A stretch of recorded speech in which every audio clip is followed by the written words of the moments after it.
Welcome to Hardly Initiated. It is your host, Tysean Jackson, in here with my co-host, Ryan Ketchens, and we have the superstars in the building. Oh, yes. we ain't nobody's. Mike. Little something. They up in here with us. Mike in Egypt, HGTV royalty in the building. Let's get to it, y'all. Right. Welcome to Hardly Initiated. It is your host, Tysean Jackson, my co-host, Ryan Ketchens. I can already tell, man. It's going to be a powerful one right here. You need to watch too. I discovered porn when I was a child. My mom. To get that white man's oxygen out of him. Pursued me, I ran. It's the brother I want, don't care. This is dope. You need to have a threesome. There you go.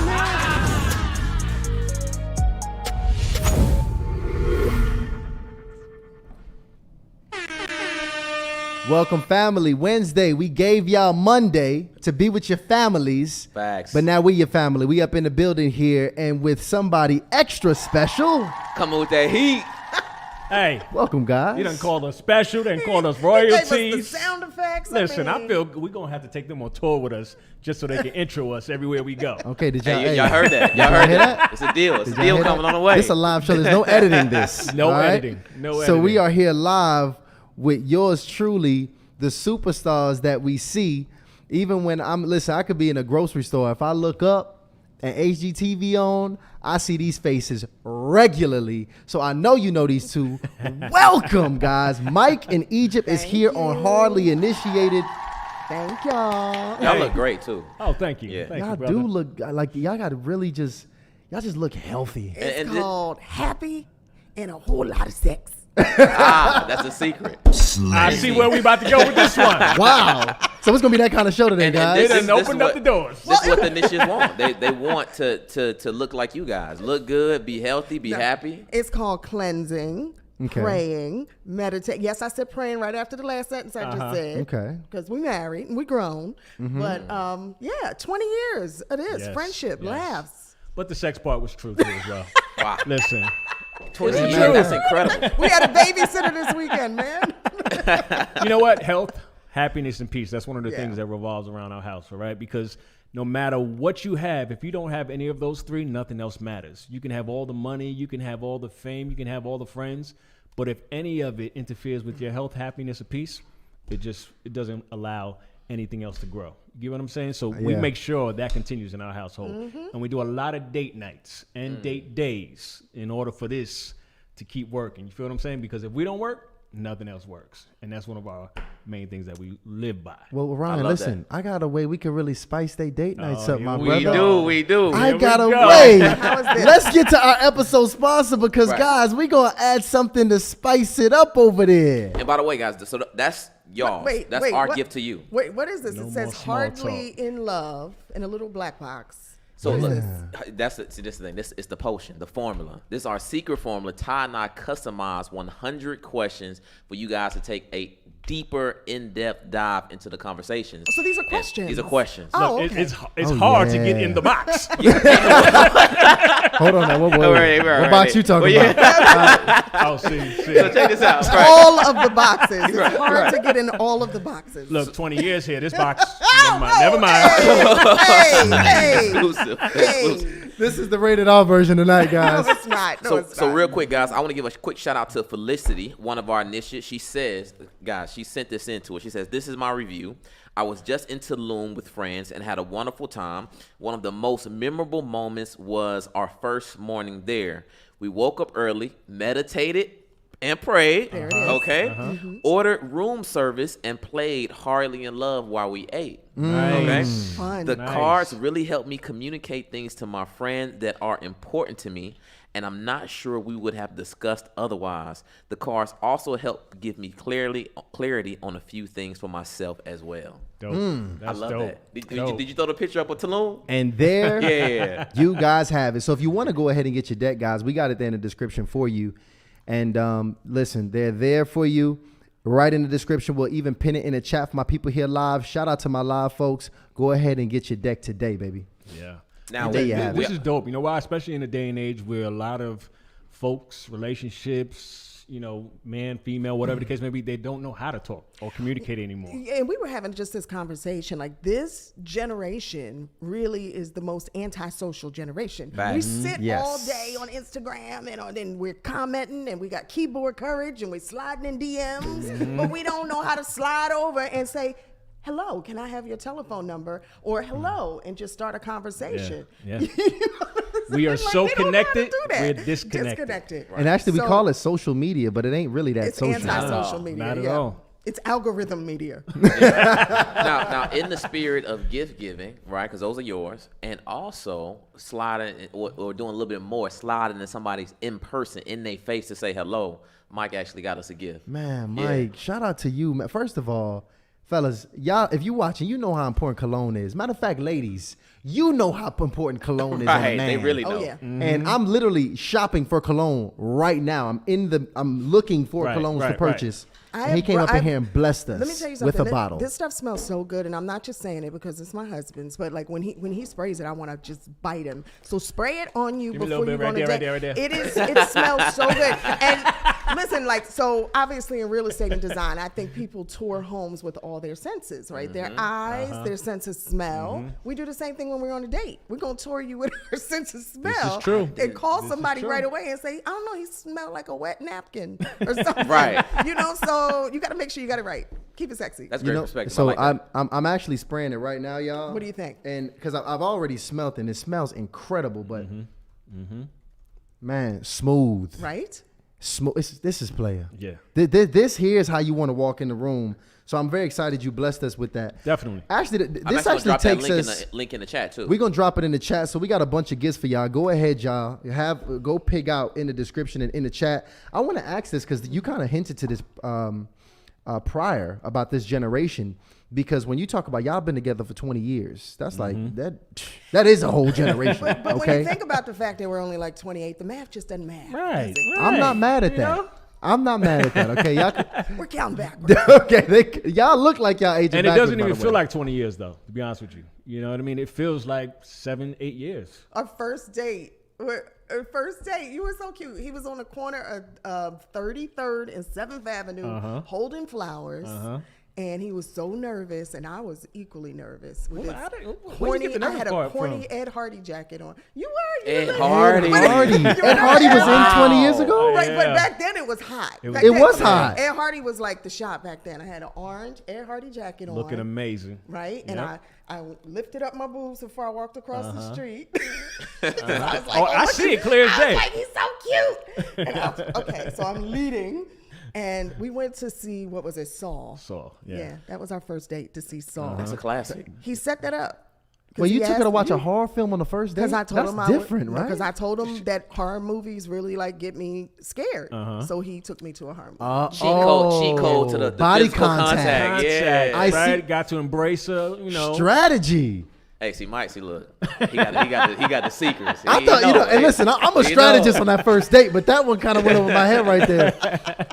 So let me ask y'all this. Y'all hear all these conversations that people are having right now with the singles. The dating pool got pee in it, whatever the case is. Everybody, there are all these experiences. Is the game the exact same as it was when you guys were single, or are there some genuine, significant differences now that were not present? All right, so look, let's just be clear. It wasn't that long ago that we were single. Let's just be very clear, okay? I ain't mad at that. Okay. I was rocking in the 2000s, okay? But with that said, it is very different because what I see now, and y'all tell me if this is what you experience, as a woman, I was accustomed to being chased. I was accustomed to being courted. I was accustomed to letting the man be the aggressor. Nowadays, from what I observe and hear, the women have to step up to the plate and be the aggressor and court and date the men. It's almost like you guys are the prize. That's what I'm seeing. Is that how it feels when you're out there? Oh, no. We're the prize? Well, in other words, women are like, The can I buy women you are a the- are the drink? pursuing What? We would never do that back Oh, when no, I was that's true. dating. That is true. I would never pursue you. I might say to my girlfriend, girl, he is so fun. And then she'll say, go talk to my girlfriend. Like, But see, I like that. I would like that. never, no, I literally with my own eyes witnessed a woman roll up on a guy like, so what's up, shorty? I believe it. Stroke strong, aggressive, and that's like the norm of what I mean. Women are coming all over the social media after men, like hit me in the DMs. Unfortunately, Shop is I open. think it states a lot more about the state of men than what's going on with the women. I think it's kind of a reaction to what they have to do now with the, kind of how men are. You know, that is one of the top complaints I hear from women, is that because of the situation, whatever it might be, they're not really being approached, and if they are being approached, is not by the men that they want. But here's the thing too, I honestly think social media might have a lot to do with that as well. it has a big part to do with it. Because if you a brother with a ton of followers, a ton of options, your status is right, your money right, you're looking good, you don't really have to pursue that hard anymore. That is a thing too. Now go ahead. Can I ask you something? Okay. Because I kind of found myself getting in a little bit of trouble. I hosted a show called Put a Ring on It. And one of the men on the show said just that he has a lot of followers, he's got an education, he drives a car, his credit's right. He's a high value man. Wait, first of all, Was that Jacoby? Jacoby? Gosh. Jacoby? We had Jacoby on the show. Oh, did you? The ladies had some beef. Oh, They had some man. beef So with let's talk Jacoby. In a about that. debate, Let in a me- debate, Well, let me actually. tell you what he did afterwards. So you're getting an exclusive. I hosted the show. I also watch it. I'm a fan of the show. I try to be fair with everybody across the board.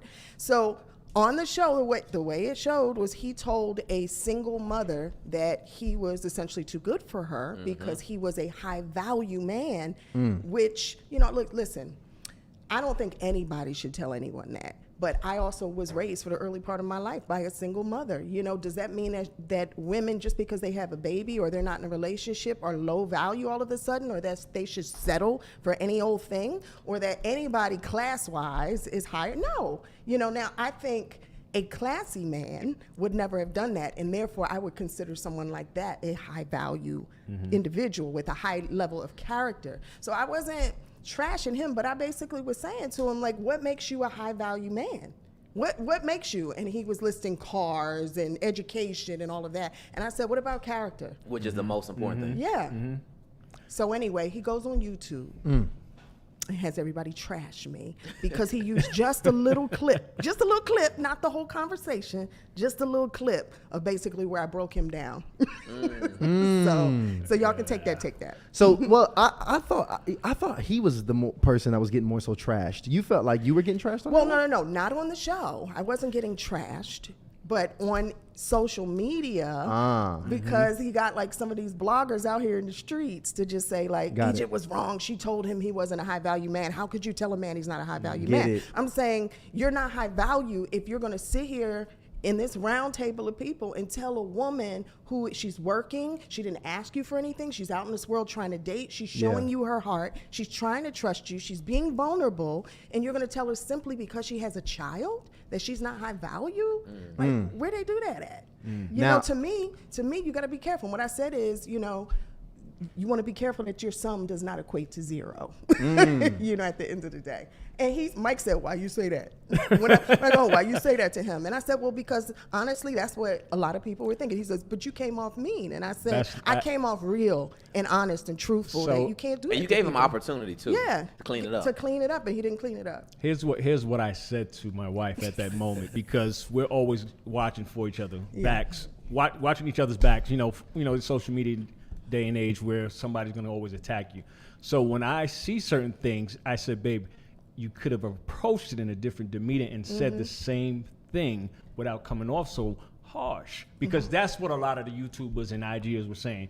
See, I'm a Scorpio. It went to the I cut they go straight to to black the girl chase. thing. There she go with the finger snapping and the head bobbing. It was that thing, right? Right. So I'm always on guard trying to protect Yeah. so she doesn't get attacked in certain ways. But listen, to me, had we had the conversation there at the table about high value, but it was about the show. It wasn't the environment for it. But had we really been able to dig into that whole conversation about what it means to be a high value individual, period, it cannot equate to how many dollars in your bank account, what kind of car you drive, who you know, how many followers you have on social media.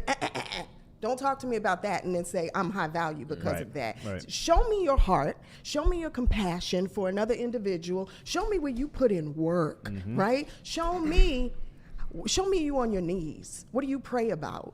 Who do you pray for? You know what I mean? Show me that. That's a high value individual to me. Because on paper, realistically, people wouldn't have thought we would have been together when we first got together. True. But I saw a high value man. I saw him for his heart. Mm-hmm. I saw him for his spirit and his potential.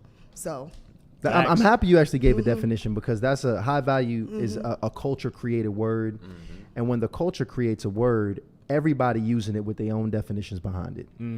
Because if I ask probably 10 people what it is, I'll probably get 7, 8 different answers. So it's very important that you gave yours.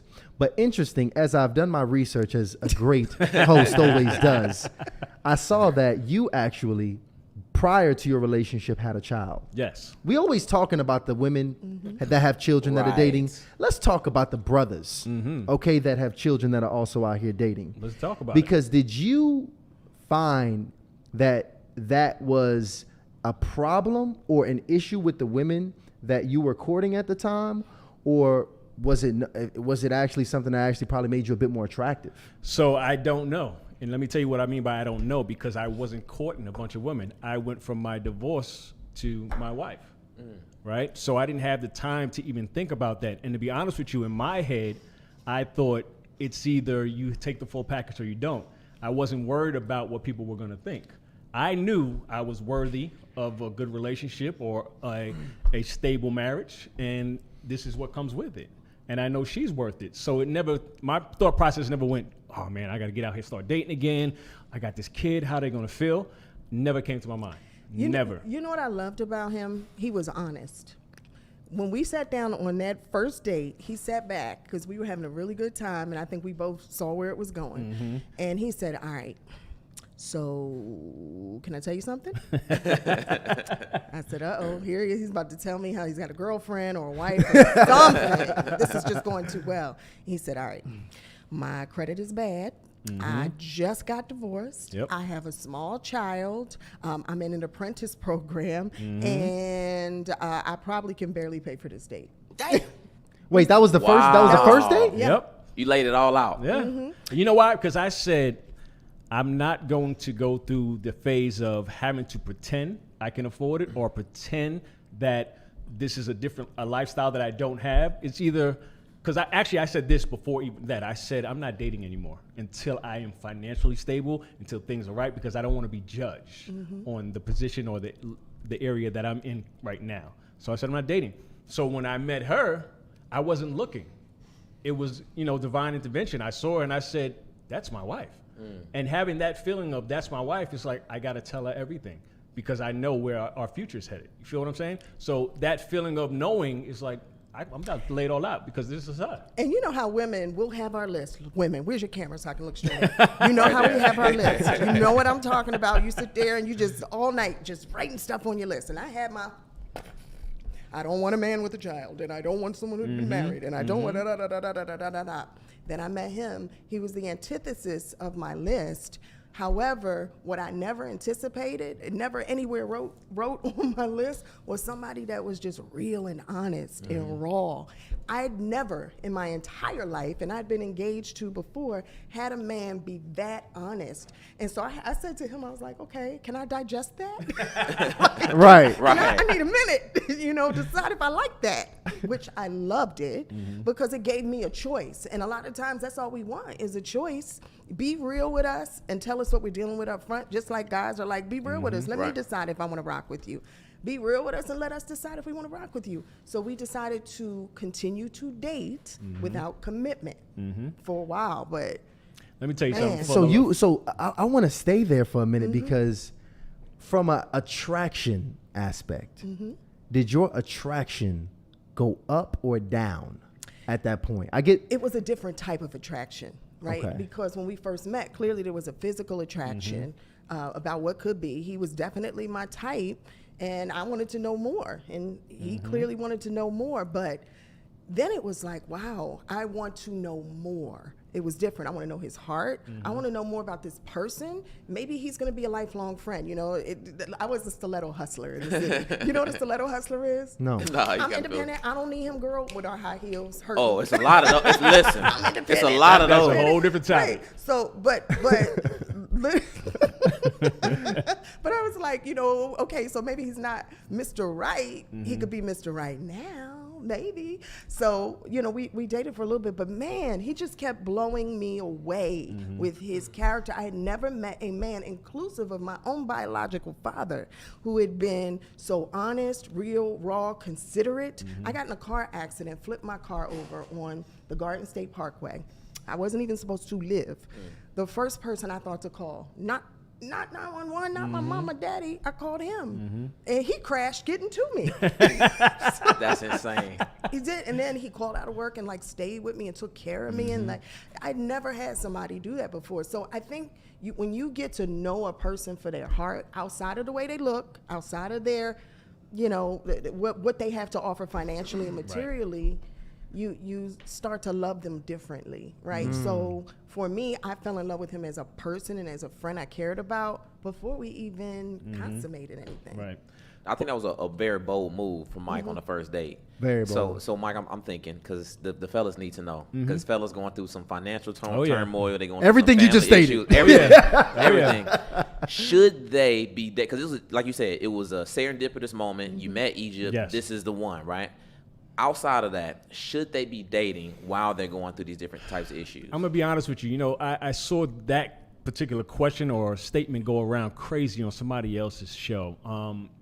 And one of the things that kept coming up was, yeah, go ahead and date, but date within your bracket or date within your class, which is unfortunate because had I not been divorced, had I not gone through certain things, had I not just started my apprenticeship, I probably would have been a totally different man with different financial look in my bank account, right?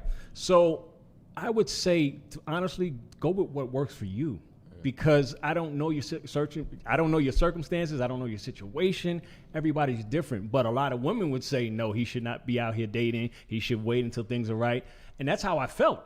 I honestly felt that way. I was like, I can't be out here dating. I don't want to explain that, you know, this is going on and I can't afford this and I got the daughter. I'm going through this, and you know, when my apprenticeship is done, I'm going to be banking. I didn't want to have to do all of that. But if it's there, to be honest with you, I would say take advantage of the moment, because you may never get that moment again, right? And you'll be able to know if it's even going to go any further from that interaction once you start talking to this particular person. And it doesn't have to happen in that moment. You might be dating for a week and you're like, you know what, I feel something here. I got to let her know. So I would say, to each his own, do what works for you. Biggest difference with you were dating with intention. Oh, I think yeah. a lot of the guys, yeah. they not dating with intent, but they out here broke trying Not to just get, like, intention. It was divine intervention. There was something that said, that's her. Can I ask Literally. y'all something? Do you believe that when you see your wife, you're going to know her? Ooh. I believe that when I see a woman, I know she has wife potential. But you don't believe that when you see your wife, you're going to recognize her? I think that's possible. I don't know. You talking about like love at like the love at first sight concept? Let me throw this out there. So you know we have our podcast, the Marriage and Money Podcast, Yeah. and we talk to couples that've been together for a long time about their secrets and how they stay together. Yeah. Almost every single person Yeah. who sat around our table, either the man or the woman, said, when I saw him or when I saw her, Yeah. it was magic, and I just knew that this was the person I was going to marry. Every single person. Mike, on our first date, literally said, "You're my wife. I'm going to marry you." And said I on was the like, first date? this on that same date. Mike was dropping bombs. On that same day, and I was literally like, okay. Well, let me tell you, see, because it kept coming to me, the feelings, the emotions. She was giving off like, okay, whatever you say, I'm down for it. Because for the longest, she tried to put up all these bricks, all these walls, all these doors, everything. You know, she'd say stuff like, you know, I'm dating, right? And I'm like, okay, but I knew she wasn't. I could see through her. It was somebody that wanted to be loved the right way. I could see it. So I was like, tell me whatever you want, say whatever you're gonna say. You know, I'm getting ready to move. I'm like, okay, I'm coming with you. I really was moving. Wait. Why was you trying to sabotage this love? Why were you doing all those things? Okay, real talk. Yeah. Real talk. Real talk. Okay. At the time, I was on radio in New York hosting mornings. That it gets no hotter than that if you're in radio. Right. Okay. Hosting mornings in New York City, the #1 media market. I had billboards of myself up in Times Square. I was making a lot of money at the time, and I had a TV show, right?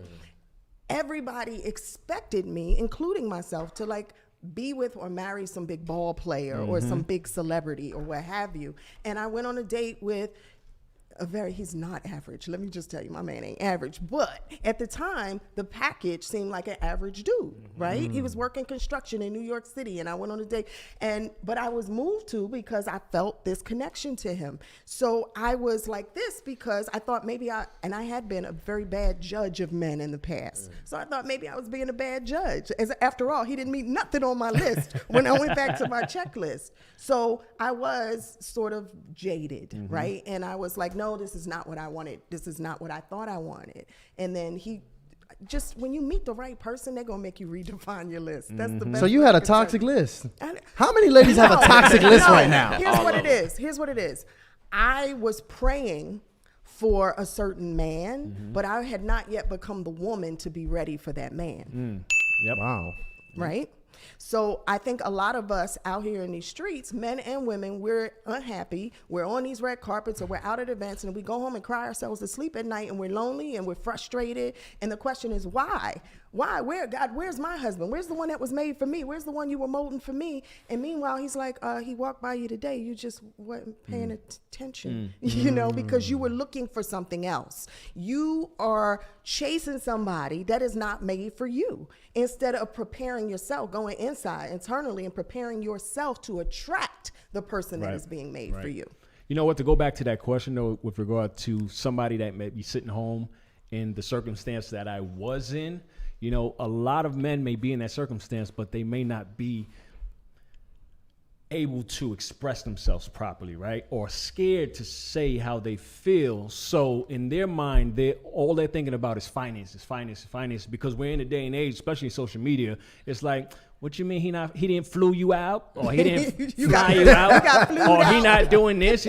So now I'm telling you, there's men sitting at home, amazing dudes. They would love to talk to you. They would love to wine and dine you. However, they're like, I can't equate to what I'm seeing on social media. That's facts. So they will never say anything to you. You get what I'm saying? So to the ladies, I'm telling you, a lot of men are watching your IGs and they're like, I would love to, but I just can't afford her. She's not. That's can't afford so her. true. Can't afford her. They're scared, right? So they're just not going to do it. However, this man is headed in a direction that eventually he's going to have all that money, but I'm gonna be honest with you, it's unattractive. It's extremely unattractive for the high value man or the man that really has some substance to give you.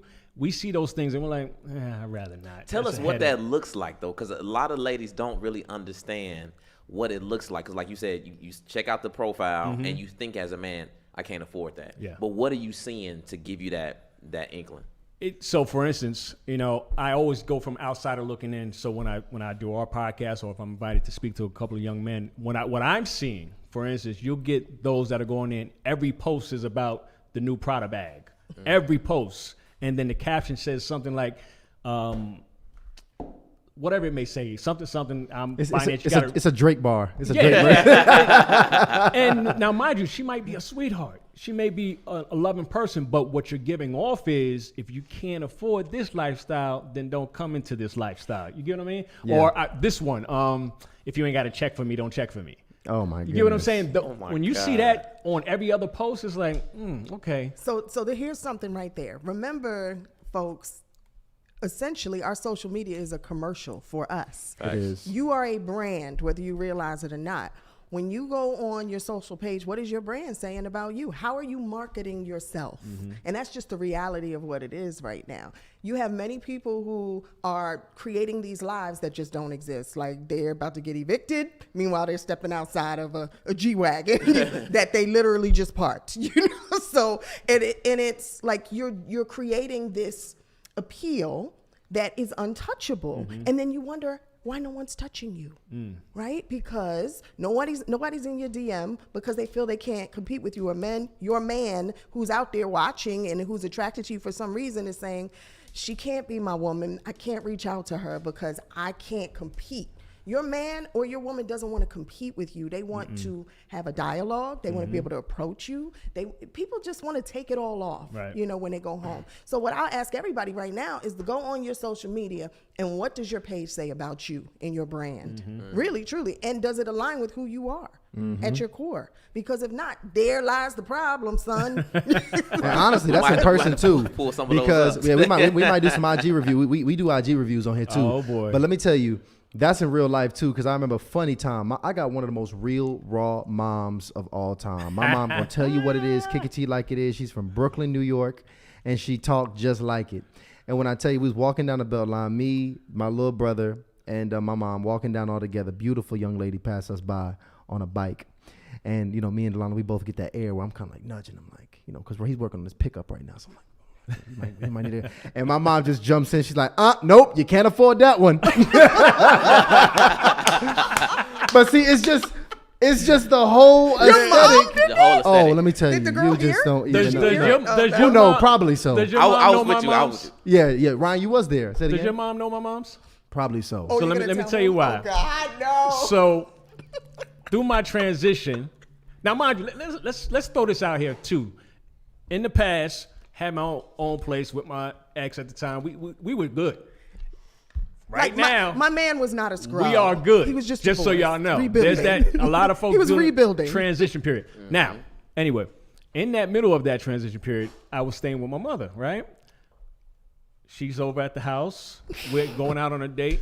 My mom's having to be coming home from work. She looks at her and goes, "You know he broke, right?" No.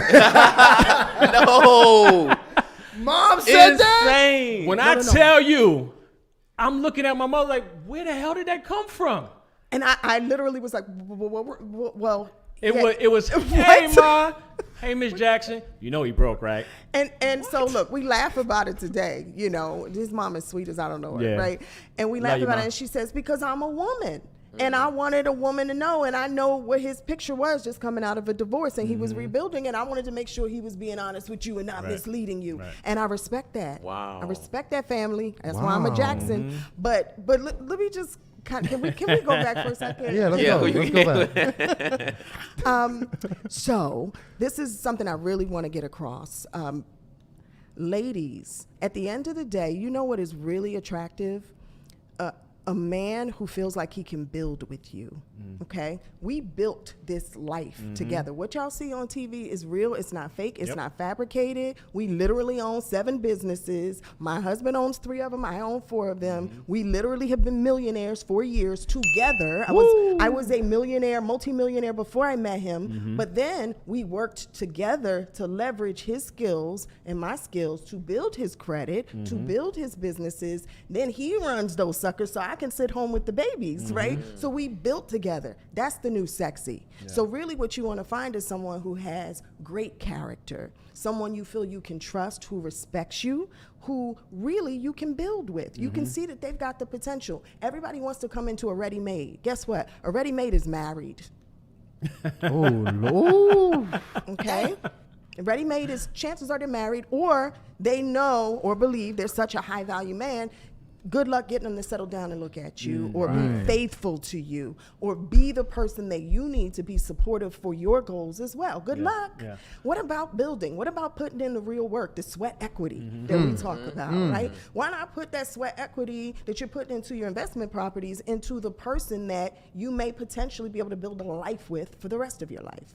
But I'll say this too, because I know there's some females at home right now saying, why we always got to do this, or why we got to settle. I'm talking about men too. No, I know. I'm about to talk to men too, because it's not just always, oh, she. Because fellas, don't take this and run with it and say, well, you see, she did it, she did. No. Right. They're trying to borrow some You money. need to be the man that is headed somewhere, level-headed, not just going to take advantage of the situation just because it's there. Oh, she got money, I'm good. Don't do that. I could kill. I told her time and time again, I said, I don't want nothing from you. Don't pay for nothing from me. Don't buy this. Look, I could have $10 in my pocket. I got it. I got both of us. I don't care how much money you got, because I never, ever in life wanted to feel like, oh, I owe this person something. Oh, I got here because of this. No, everything we got is because we did it together, or whatever I have is because I said, no, I got it. Even when I'm like, in my head, I really ain't got it. But I'm like, I'm going to call other folks before I make her feel like I need her for this or that's why I'm here. So, That's a gentlemen, fact. I'm talking to you Man to law. say don't assume that, oh, I'm in this particular situation or somebody needs to come in and work and build with me or build for me. Nah, gotta brother. come to the table. You got to come to the table. You got to be willing and able to get it on your own, even if she doesn't step up and say, listen, okay, I got this. However, I could use some help.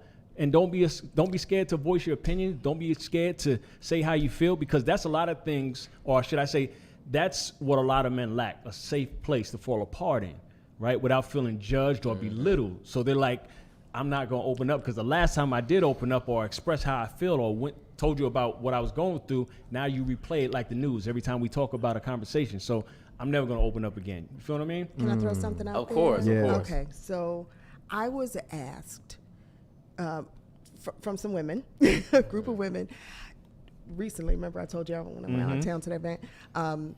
They just wanted to talk about Mike. And I was there for a women empowerment event, and it started to get really weird. Like, okay, he's not here. Should I FaceTime him? Like, what? You know, I thought y'all wanted me. So anyway, the questions were, you know, how do you stay married to this attractive man that women want? And I was like, well, I didn't realize women wanted him like that number one, because, you know, I loved him before all y'all wanted him, right? That's number one. But that's number one, right? But number two, he's never given me a reason to doubt him, and that's the truth. My deal breaker, and I think we all should know and define in the sand the line of what our deal breakers are. Like, do you have a deal breaker, Ryan? Yeah, definitely. What's your deal breaker? She got to be able to cook. Wow. Okay. She gotta be able to cook. Got to be able to cook. Y'all Man, heard and that? not just That rules a lot of people out. A lot of people, a lot, and love to cook. So she can't learn?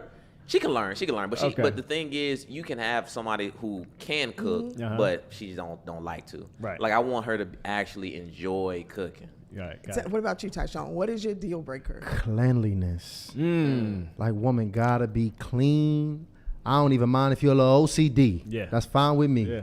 But you gotta be clean. My husband's deal breaker was respect. You know, like, do That's a good one. not disrespect absolutely. me. And mine really boiled down to, when I thought about it, what it was, because I thought it was cheating. Like, don't cheat on me. That's the deal breaker. No, it was about respect. Respect this relationship. Respect me.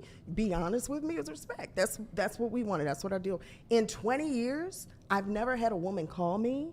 In 20 years, I've never had somebody claim something or a baby pop up or like nothing. So he has respected me. Man, that's beautiful. And I respect him. Know what your deal breakers are and express them up front, because, and this is what my uncle told me, and this is my uncle who is a philanderer who has never been faithful, although I love him and won't say his name right now, but you know what he said is, we want to know, because then we'll know up front if we Right. can live up to that. We know Right. who we are. We'll know up front if we can live up to that. Express what you want and what your expectations are also in a relationship.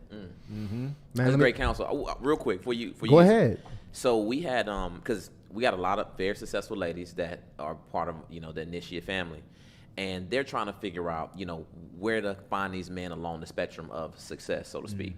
Now, we had the wonderful Crystal Renee on the show, and she was very successful at the time. She was dating a guy. She mentioned investing $40,000 into this guy. Right? Damn. It went bad. Didn't work out. So my question for you, Egypt, is clearly it's not money. It's not big Egypt check. face. Right. It's not big check. Yeah, look, she said that out of her own mouth, right? But so it's not big sums of money. So how do you invest in a man that's in the rebuilding phase? Like, what are you exactly doing? Well, number one, again, we talked about respect. And so that's a big part of it. I'm going to invest in you because I believe in you.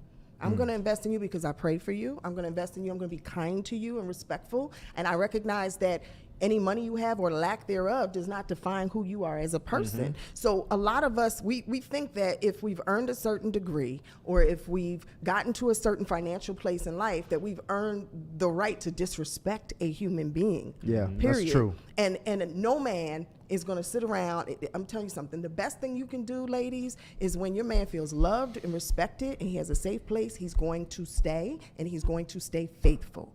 But if you disrespect him and you always tell him what he don't have, what he can't do, what he doesn't have, and he feels like he can never measure up, then he won't measure up. And that's just the reality of it. So that's number one. Number two is there are other ways you can invest in someone without putting your finances behind it. I never cut a $40,000 check. You know what Now, I'm saying? look, Like, I never, I'm turning red We in don't the know face. what was going on with I their don't know. circumstance. I'm not so judging. Let that be that. I'm not judging. Right. I'm not judging. But it could be, some women doing 500, 1,000, 2,000. Well, number one, if somebody says to you, these are the areas where I'm struggling, Mm-hmm. right? They had to feel that they had a safe space to be able to express that to you, right? Right. So these are the areas where I struggle. I'm great at this, I'm great at that, but I'm not great at finances and my credit is jacked. Mm-hmm. Meanwhile, you know how to fix credit, or maybe, do you feel like it's okay for me to take a look at your credit report? Yeah? Well, thank you for trusting me. All right, here's what we got to do to get it together. It's going to take us 6 months, but this is what we got to do. Did I pay money? No, but I helped him get a plan of action together, so I invested time. Right? Yeah, that's I like incredible. that. I like that. I remember listen, let me tell you something. I was telling Ryan I was dating a young lady, and one of the hardest things to do was when because my credit card debt was ugly, ugly. And I remember having to go and show her, because she was really good at these things, getting deeper in the relationship. I remember pulling it up.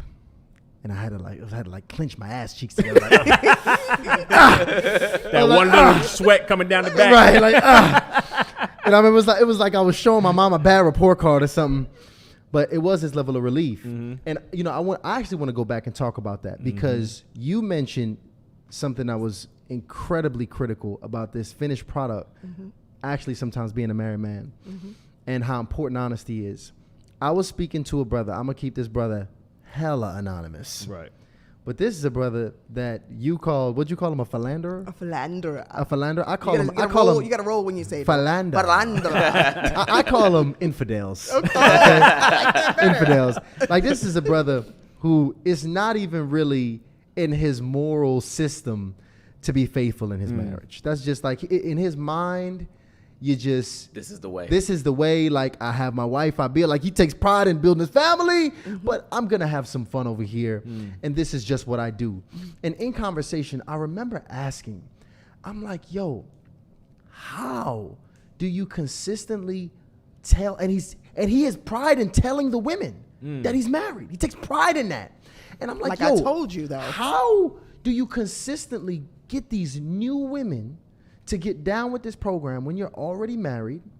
And he tells me just like this. He's like, Todd, first of all, women are so used to just being bullshitted and lied to that when I come to him and lay down the situation on the table, that this is what it is, and I still want you anyway, they're typically so in awe and caught off guard at the level of honesty that they jump in, that pretty much that just destroys all obstacles and objections, and they typically move forward and end up entertaining it anyway, all because of honesty. Is honesty that rare? I can see that in the dating It space, is. where you will be willing to take on a successful married man just to be able It's to not get just that? rare in the dating space. It's rare in the world. You don't Yeah. know. We don't know the real from the fake in anything anymore, Right. right?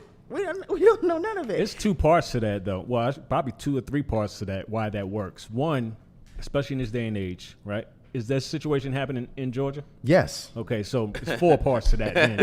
So, one, yes, the honesty is very refreshing for those, right? 2, even when we first got here, I heard statistically it was crazy for women. So I even heard it from them personally. So I'm not just throwing this out there. Where I've heard them say to me, because when I'll do a panel or whatever, and they'll say, listen, I'm going to get whatever I can get. I've heard that, which is unfortunate. So then you have it where a lot of females, unfortunately, and men, they have a lot of daddy issues.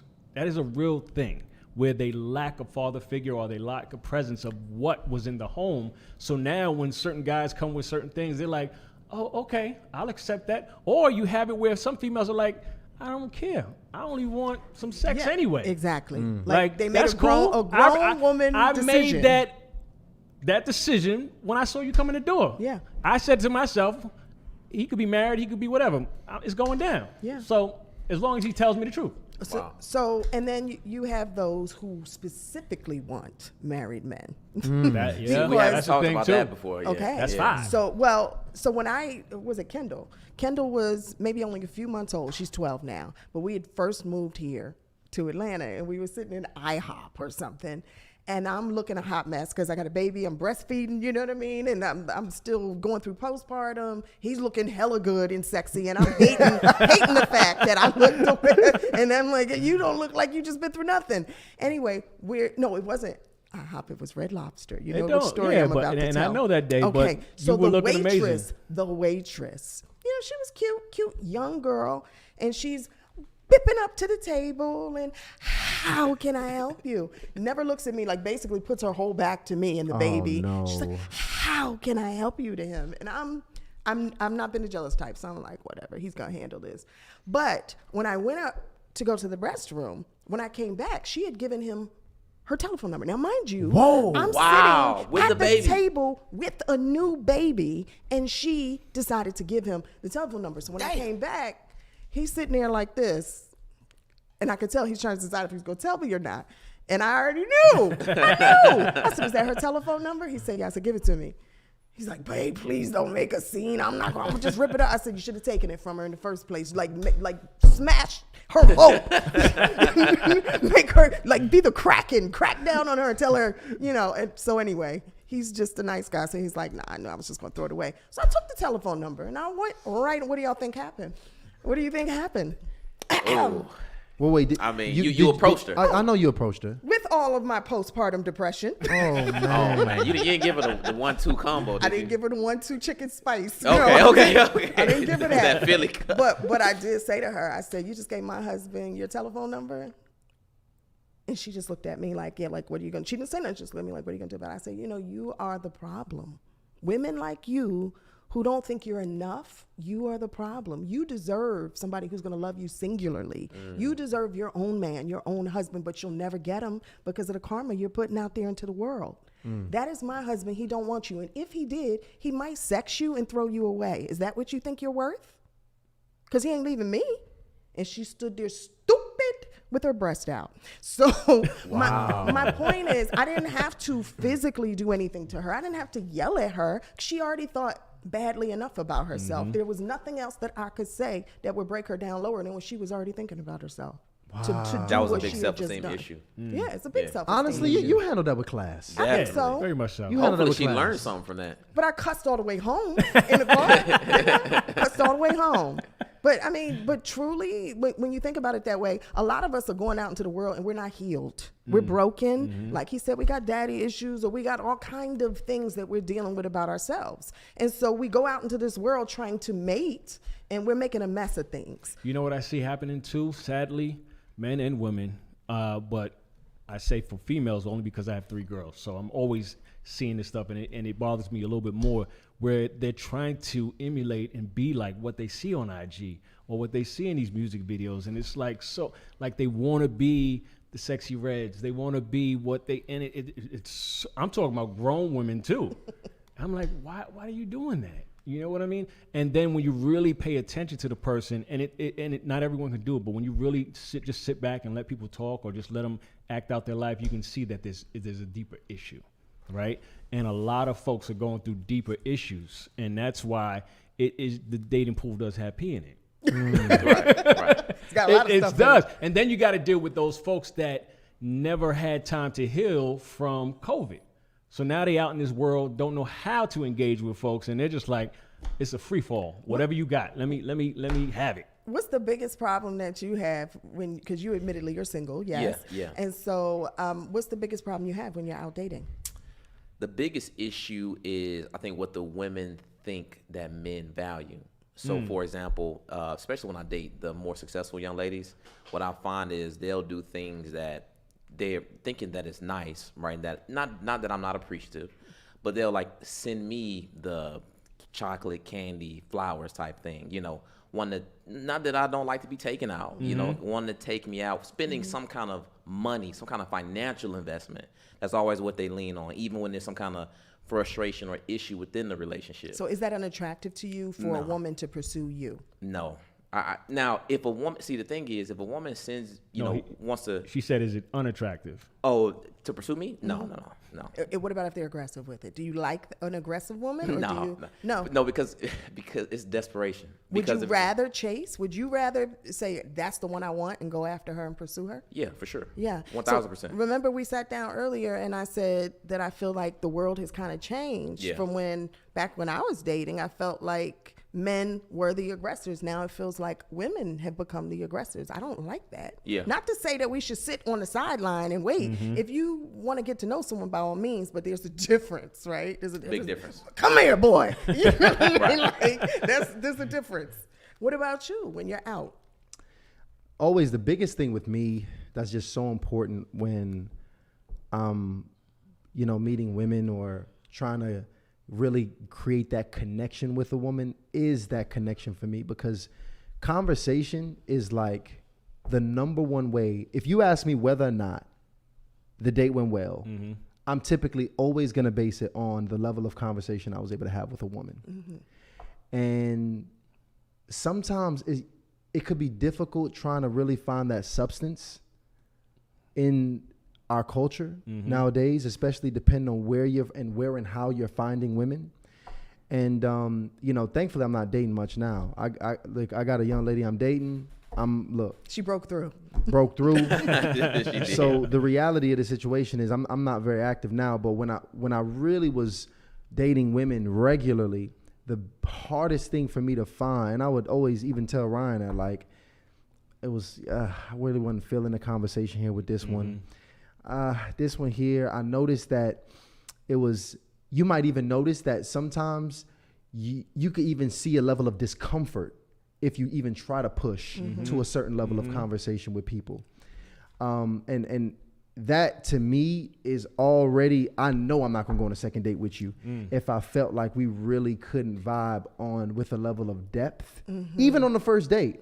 I like to achieve depth with somebody on the first date, because that usually lets me know that it's really something here between us. You want to meet the real person, not their representative. 1,000. Right? And you don't want to be chased. I mean, not to say that you don't want reciprocation. Right, reciprocation is important, but not to be chased. But you want to be the man. Like, you want to step up, right? Line up.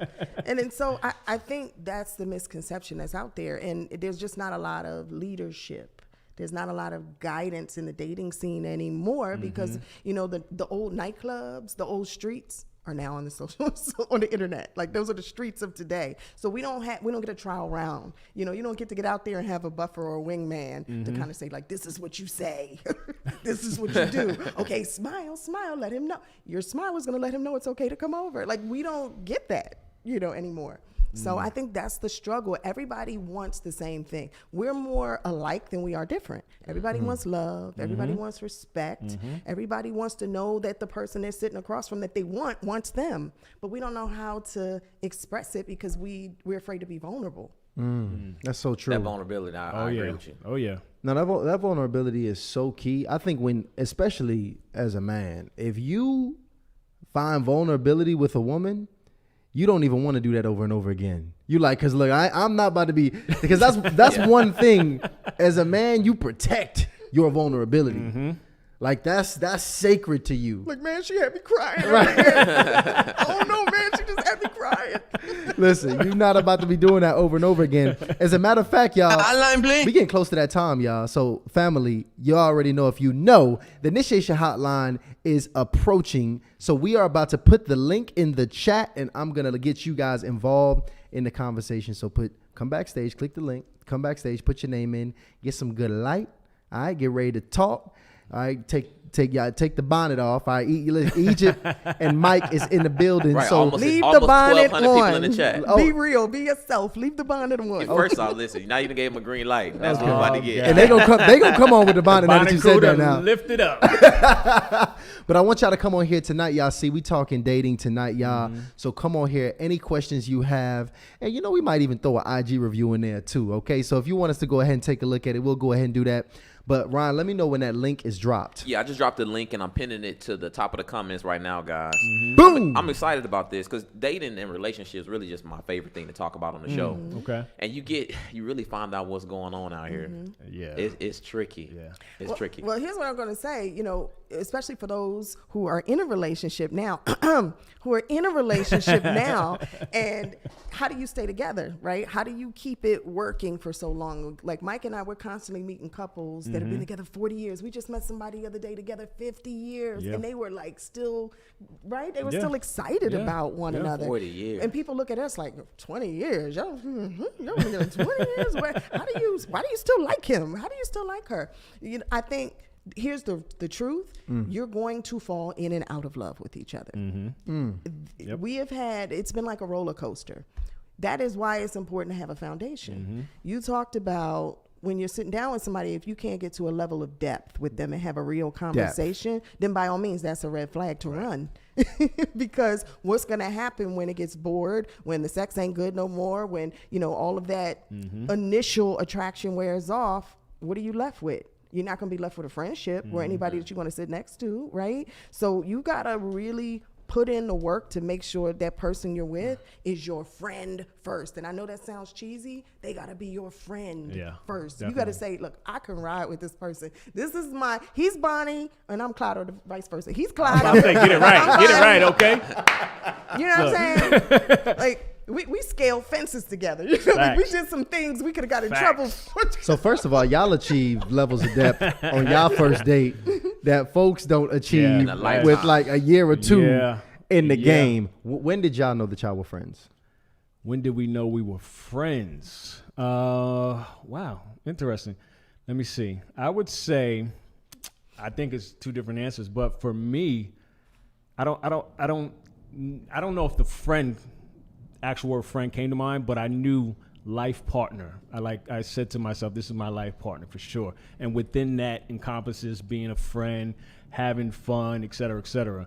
But I think it was after she finally let me in. There was a time she was on the air and I was just sitting in the background and I said, as soon as she finishes and gets to this commercial break, I'm gonna just walk over to her. I said, just let me love you. Literally, that's all I said to her. Just let me love you. Like, everything was fine. But in that moment, I said, she needed to hear this. Just let me love you. Like, I see the guard. I see it all. Let me in. You know what I mean? You should let me love you. He went R&B on you just then. Okay. I'm going to get in trouble for this. I knew we were best friends when he would let out a fart in front of me and knock. Now listen, that's next level. That's next level friendship. He had you there. That's He knew. just love. Wait, That's but no. You know, it was one of them like watching a movie, Netflix and chilling type of thing. At that point, Blockbuster Oh, and so chilling, that- and since we go- he would just kind of lift up let me the pull leg. this out my back pocket. Lift up the leg. And I was Let like, me did pull you this just- out my back Did pocket. you just burn my eyebrows off? And you're okay with that? And I was like, okay, we're totally friends. So now that you done went there with it, see now because you just brought up my side brain here started acting up. You know when we were friends? When she had me doing I'm a little teapot. Wait, what? We were in her basement. We were like, That's the secret. I think it was You was doing the pepper Truth or seed Dare. first. Truth You or did the Dare. pepper It was seed Truth or first. Dare we were playing. And she was like, I dare you to do this. I'm like, I got that. She was like, all right, I dare you to do my little, the little teapot thing, sing the song and do the dance. I did that. I was like, it's on. And then, here's what's made it real funny, y'all. We in the basement, and I was like, oh, she nervous pervers right now. She runs upstairs, comes back downstairs with the wise hour, white hour, whatever. You're not supposed to say that. What? No. What is that? We just started. No. This is back in the Hold day. on. Back in the day. There was back nothing in in it. Yeah. Nothing in it.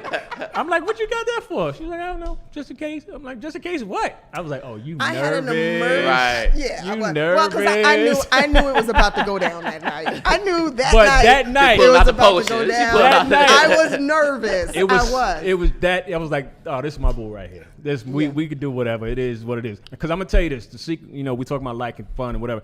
That's one of the keys when it comes to this longevity thing. I gotta like you, and we gotta have fun. You take any of those out of the equation, I guarantee you the relationship is not going to last. If I can't have fun with you, I'm not going to like you. If I don't like you, it's not going to be fun. So you keep throwing those in the mix, it's going to work. Because you can have all the money in the world, but if I don't like you, I don't care. I could have all the materials in the world, but if we don't like each other, it don't matter.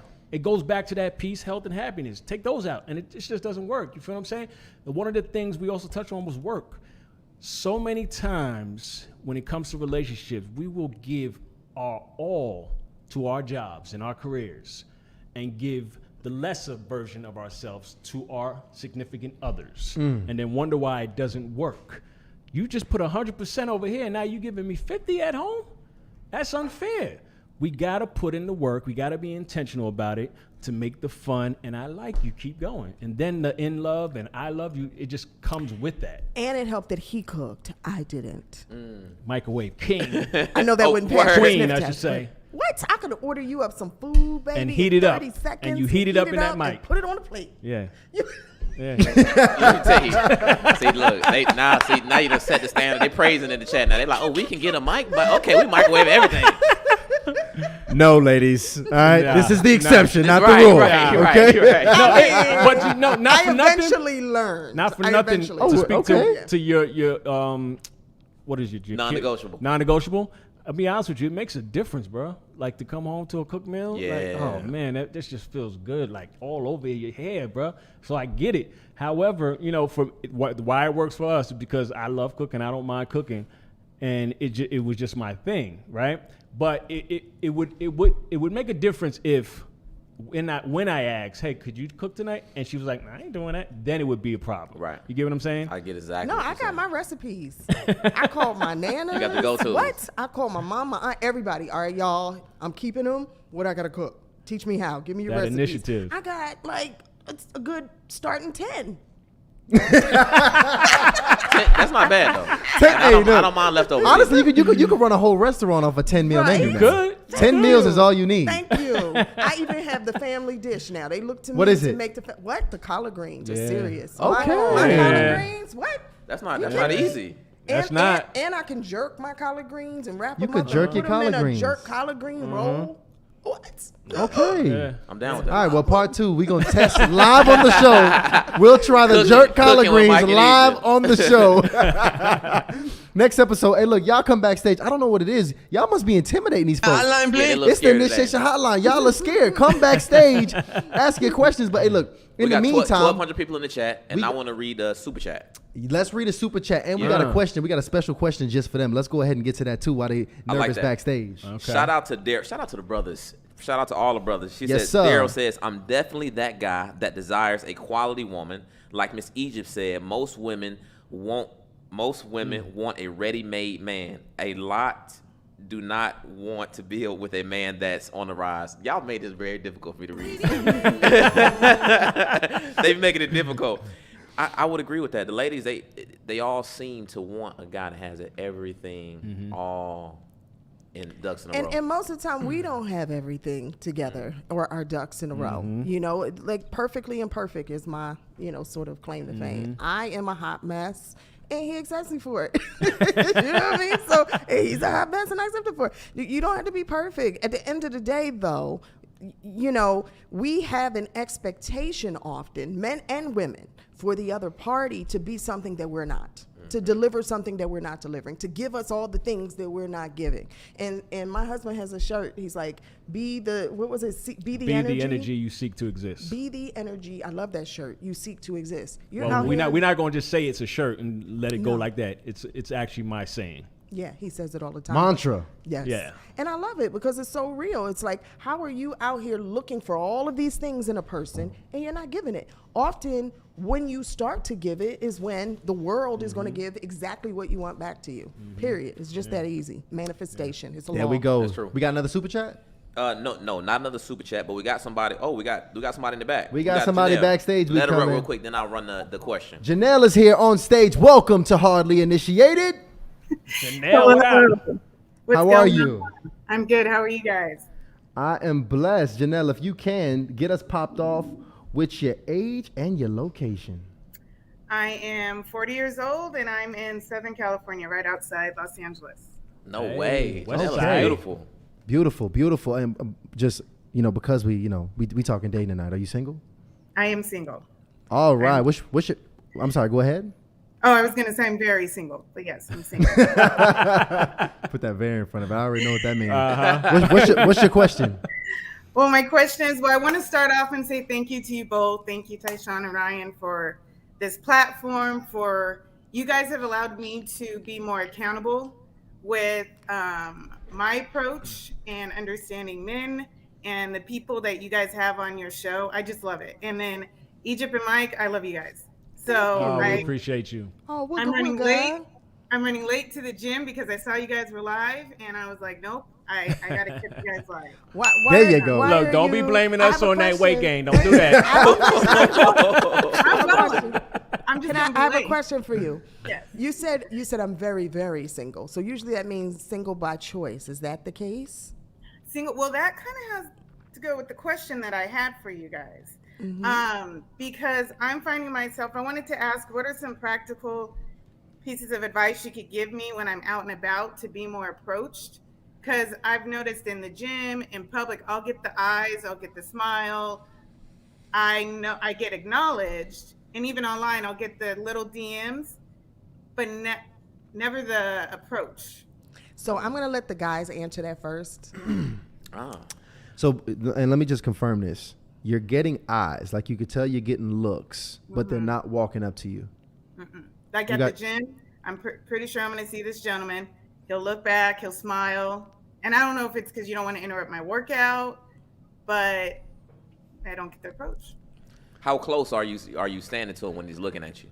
Are you standing in an approachable distance? This is like, I would say give or take like 5 to 10 feet. I'd say 10 feet or more. He doesn't walk too close. Well, by the way, you got the RBF thing going on? Like you got that face on you, or do you generally? No, I'm serious. Do you generally smiling. walk around pleasant with this same pleasant smile I'm seeing, or? Yes, because sometimes I smile at the wrong people, and those don't have a problem approaching. So sometimes I smile too much, but that's good. I make sure to make the eye contact and smile back. And the same in DMs. I'll post a workout post or something in my story, and I'll get the thumbs up, the heart eyes. But well, some guys just really oblivious. That's kind of the thing. So That is I true. mean, when you see the guy, you know, you come in within 10 feet. Are you speaking? Like I'm simple saying hello, right? And if you want to take it a little further, you can even pretend that you need help on one of the workouts. I think that usually helps too. So a damsel in distress is what? Oh yes, That's incredible. helps. It's a heavy It signal. helps. That's incredible. It helps. Can you lift big this time. card for me? Absolutely, absolutely. Of course, I'll lift that card for you, love. You're right. Exactly. Well, We love that. Because she's clearly looking good on the way there, on the way to the gym, Right. And she says she's And hitting she's him with a smile, friendly. and she's friendly. And it sounds like there's a particular gentleman that you're trying to get attention of. Is that correct? yes, and but the lack of him approaching is Right. slowly making me less interested. I mean, is he? And that's what happens too when you take long to approach. First of all, is the brother even available? Because here's the thing. Yeah. Here's the thing. Because you said you're getting approached. You're just not getting approached by the guys you're attracted to. Is that the situation? Yeah, yes. If it's at church, if it's in the gym, it's usually men 55 plus, or men I'm not interested. They have the courage to. So sometimes men will take off their wedding ring or engage whatever when they're working out. I know I do. There are times you might see me in the streets and I don't have it on because I don't like the way it feels when I'm lifting weights or what have you. So a lot of men will take off. Y'all can tell me if that's the case with you, but they'll take it off before they go work out because they don't like the way it feels or it creates, what do you call those, babe, calluses and what have you. So it could be that he finds you attractive and he's looking because he has eyes and you're attractive, but he knows not to pass go because maybe he has somebody at home. That's a possibility. Or number two, we talked about this before. I'm just gonna say it. What? He could be waiting on you to approach him because that's just the way a lot of women are now, aggressive. And It really maybe he's used to it. It really sucks, but it sounds like she's doing her part. And Right. that's the only other thing that I can say is get a little bit closer, ask for help, or just you be the first person to greet him, which should initiate Yeah. a conversation. Yeah. You know, I just saw somebody say in the text, a lot of men are living the soft life. And I'm gonna tell you something, bro. I'm gonna tell you something. Unfortunately, for those that don't understand, that meaning they just, it's not the man's man. And Yeah. I say that to say is because a lot of men, unfortunately, don't know how to approach women. In the that's a back of their mind, they're fact. like, "Oh my God, she's bad." But I think if I go over there, I'm gonna mess it up. So he's gonna look at you every day, all day, trying to do that telepathy, like come over here and say something to me first. He probably just wants you to say, "Hey, can you give me that weight?"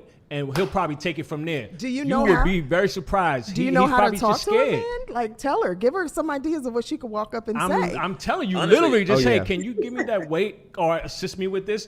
And now that he's in your vicinity, he may be like, "So, what do you do?" And that little bit has opened the door for him. Some men are just so scared now because they've never seen it done in their household. The dudes that they hang around with usually do the hey shorty, what up shorty, and they're only there because that's the homies. However, they want to be on some, how you doing, ma'am? How's it going? But they don't know how to do that because society or IG has told them like, yo, you got to thug it out, bro. Really, when he wants you to just be like, you are so beautiful. And But just say he don't know that. how to say it. Just say feel you what are I'm so saying? beautiful. So here's the thing. I'm Because gonna it's really outside of the tips we just gave her. It sounds like she's really doing her part. That's the thing. If she walked up to him and said, "I just want you to know you are so attractive," how does that work? Oh, that's a little too That's much. too much. Yeah. That's too much. I mean, she But already even- smiling at the dude, getting eye contact. She's getting, still getting in his vicinity. I think there's no more she can do except for saying hello or asking for some help. going No, too she gonna do hard. the drop and snap, like bend over in front of him and snap back. Because honestly, it Egypt might is not a be a trip. dude. Might not be a dude that you want. Like you said, you losing attraction every day. You give him the signals and he's not picking up. So I can understand it. Yeah, I think those will be indicative of what he'll do in the future. Since we're talking about gym, because you just brought up the gym, I'm gonna tell you what's happening as well. There is a lot of IG posts where women are saying, "Don't approach me in the gym." That is true. There's a lot of them, and a That's lot true. of fellas are seeing them like, "Oh, cardinal rule: don't approach a girl in the gym." Like IG is screwing up so much. It is really having a major impact on how we see how we see Entire gym dating. culture too. No, just approaching altogether. Like Yeah. women are saying, like, "Oh my gosh, like you better give him his number because men are gonna hurt you if they walk up to you." That's crazy. And then you got another side of like it's really a very dangerous place to download information. But I would say the skill set, because it really is a skill set for a man to know how to walk up to a woman, attract her, get her number. That's a skill set. I'm working on Lil Bro. We working on me and Ryan both. Yeah, Me and Ryan, working on it. We working on Lil Bro right now, and I remember because it's reminding me of me because I had to learn. Even when I was younger, I remember I had, shout out to the men in my life, I had men that taught me how to actually go about doing it. And that's typically how we would learn as men. We would teach each other how to go ahead and approach women, how to attract each other. But now, as the generations are changing, if a man don't have that in his life, I'm not really sure if he will be able to really have the confidence and bravado to do it. In fact, you got to kind of even stay relevant on it because right now you've been married for so long. You probably lost it, brother. Like, you know what I'm saying? Like I'm serious. rusty. You're a little rusty. You know what I'm saying? Like, I'm you gonna be it, honest babe? with you. Let me see. I don't. Still got it. First of all, See, you got it. no, I'm That's gonna off tell you that. this though. I've never been that dude to talk to females. Let me tell you why. Because for me, like I'd be that dude sitting back and watch 25 dudes talk to a female, and I'm like, I ain't about to be 26, right? Here's what literally simple. What I used to do, it would be like if I saw eye contact, I would go over and say, "Hi, what's your name? Nice to meet you," and I leave it at that. Now after that, if she's still showing interest, then I'll double back. Okay. That's how I would always do it because I'm not trying to pursue someone that doesn't want to be pursued. That's a good one. You plant the seed early. I like that. Yeah. That's You a know good what I'm saying? one. Because I already know women are hit on every day and they deal with a lot of BS. So I'm not going to add to it. Or, for instance, you have females that do stuff like this, which is so dumb. Like I'll hear out the side corner. Oh my God, girl. He is so bad. And then you like, oh, okay, let me walk over. Hey, and soon you start to walk over there like, well, he coming over here. I just heard you talking about me. Like putting up that front, that's so annoying. Yeah. So you deal with that a lot. You like, I ain't approaching you no more. That rejection. You gotta show me. You feel what I'm saying? Like I need to literally see that you're interested before I approach. We got to give her a game plan. She's still on. Right? Yeah, she is still here. Plan. So first of all, the main places, and just so because I think this is also important, the main places that you look to be approached. You named a couple of them. You said the church, you said the gym, and where else was it? Well, on even Instagram, I get DMs, but quick, appreciation DMs, and but it doesn't go anywhere past that. I want to see some of these DMs. There's 2 places I think women are overlooking. What's that? Oh, okay. 2 places. Uh-oh. Because I get hit on a lot at these 2 places. That if I was single, I would know this is where I need to go on Friday nights. Okay. Number 1, the supermarket. Okay. On Friday night? No, if you go to the supermarket in the evenings, okay, during the week, that's where the single men are going. That's true. The evenings during the week, they're going to the supermarket. So look cute, girl. Put it on. Lift them up. First, I want to agree with that because I'm always looking for ladies at the supermarket. Yeah. And I'm looking for, this is the thing, she got to have perishable items in her cart. No box. Not a bunch of bags of chips. And you can tell a lot about a person by what's in their cart. You can. Right? You can. tell So them- much. You can. So that's a really good place to decide, and by which supermarket they shop at, because like the Whole Foods guys are different from the Kroger guys. So, Yeah, absolutely. But if you in Kroger, you can't judge because y'all both in the same spot. Good point. Good point. But so that's number 1. The other place people are often overlooking, ladies, pay attention. Go hang out at the juice bar. The juice bar. The juice bar, where you get your shots and you get your whey protein and you get all of that. Usually that's where you've got a lot of really fit, healthy guys, and they got their watches on with no rings, and I get hit on a lot there. Don't worry, I'm married. He has nothing to worry about. But I always tell my single girlfriends, you can go hang out at a juice bar in the supermarket. That's where the guys are. Yeah. That's true. That's That's actually really good. Those are really good spots. I want to add one to that too. The run clubs. The run clubs are becoming extremely popular for daters. This is in Atlanta too, by the way, so it might be local. Yeah. But I agree with Ryan. Those athletic groups that you can be a part of, run clubs are huge here. Oh yeah. In Atlanta. No, they also big in Dallas, Charlotte. It's a bunch of cities. Houston. Yeah, the run clubs is really a thing. And now. don't be intimidated. Even if you don't run, you don't have to worry about it. Just put on a nice little athleisure fit and walk. Look cute. Get you some nice shoes and just look like you about to do something out there. Yeah. But you're going to be social. But that was also a really great one. In fact, what I want to do before I get out of here, please, what's your IG, by the way?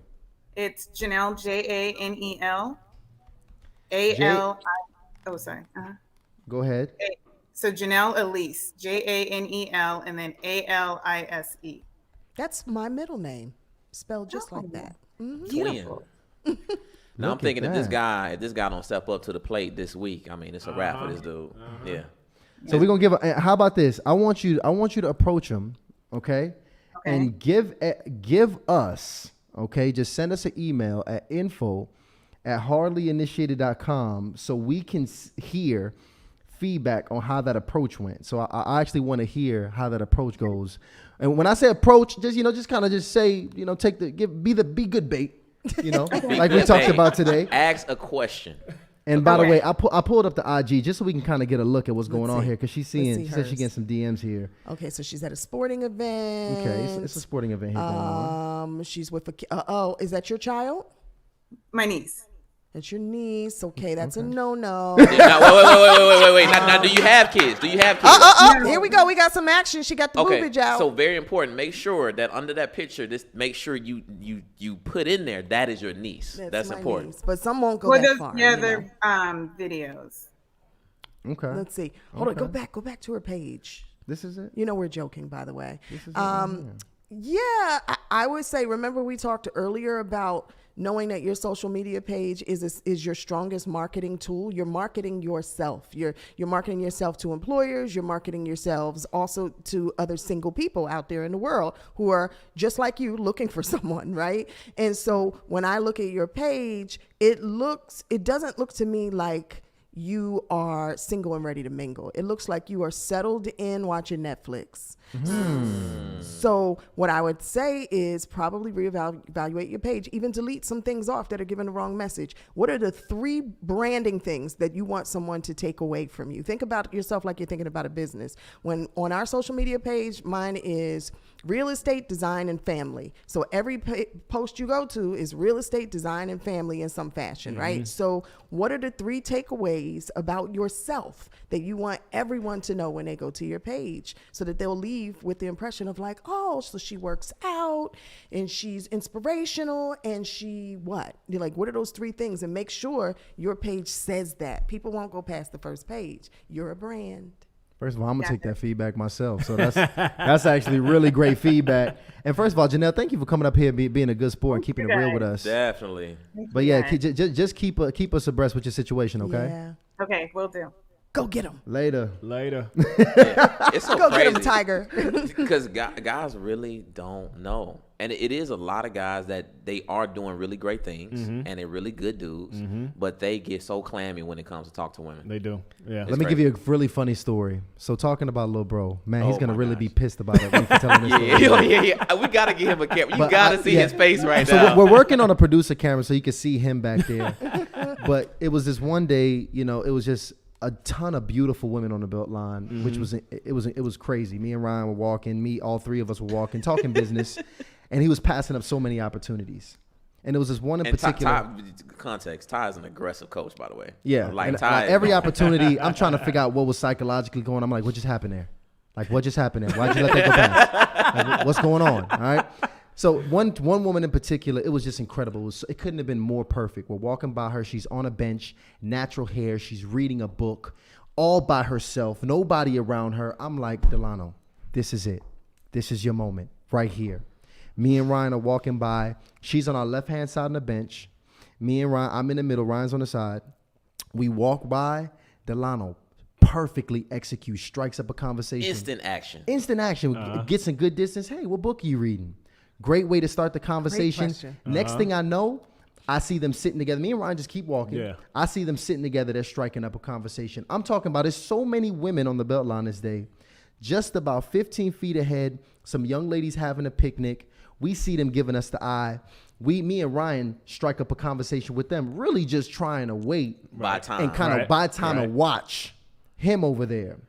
So after we, talk to the young ladies for a little bit, I see Lionel getting done. He's standing up. He actually sat down. He's now standing up, walking back over towards us. So we close out and we start walking back on track where we were. Keep in mind, he's like only 15 feet. I'm crying laughing. He's only 15 feet away from her right now. He gets about 15 feet away, about where the girls were at the picnic prior that we spoke to.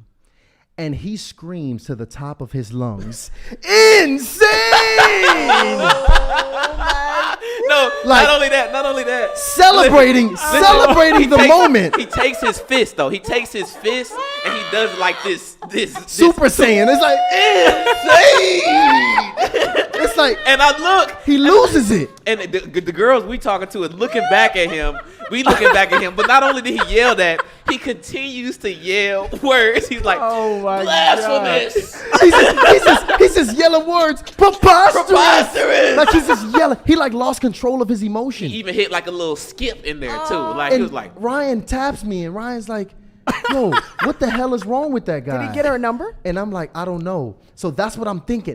We don't know what's going on. I considered pretending like I didn't know him at this time because he was walking towards us, and I'm like, bro, we don't know him. Bro. So he finally catches up with us, and I'm like, what the hell is going on with you? He's like, I got the number.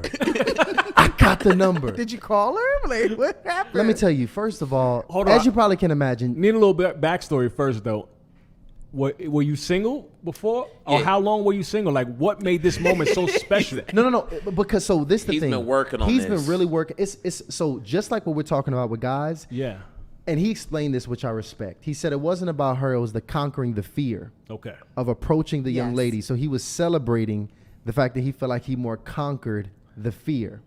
Got it. Now, it was so inappropriate that the young lady, as you can imagine, did not pick up the damn phone at all. Like that just completely went away because she literally heard and saw everything. But that was just like his special moment. But it also showed me why it's so important for me Yes. to be coaching his behind up so we can get him out of that phase, because now it was new things I had to coach. Now, okay, good. Now that you got the number, let's not spike the ball and celebrate. Right. In her face. In her face. In her face. Right. It's like, okay, Now, we see, don't I do would have that. thought that was cute.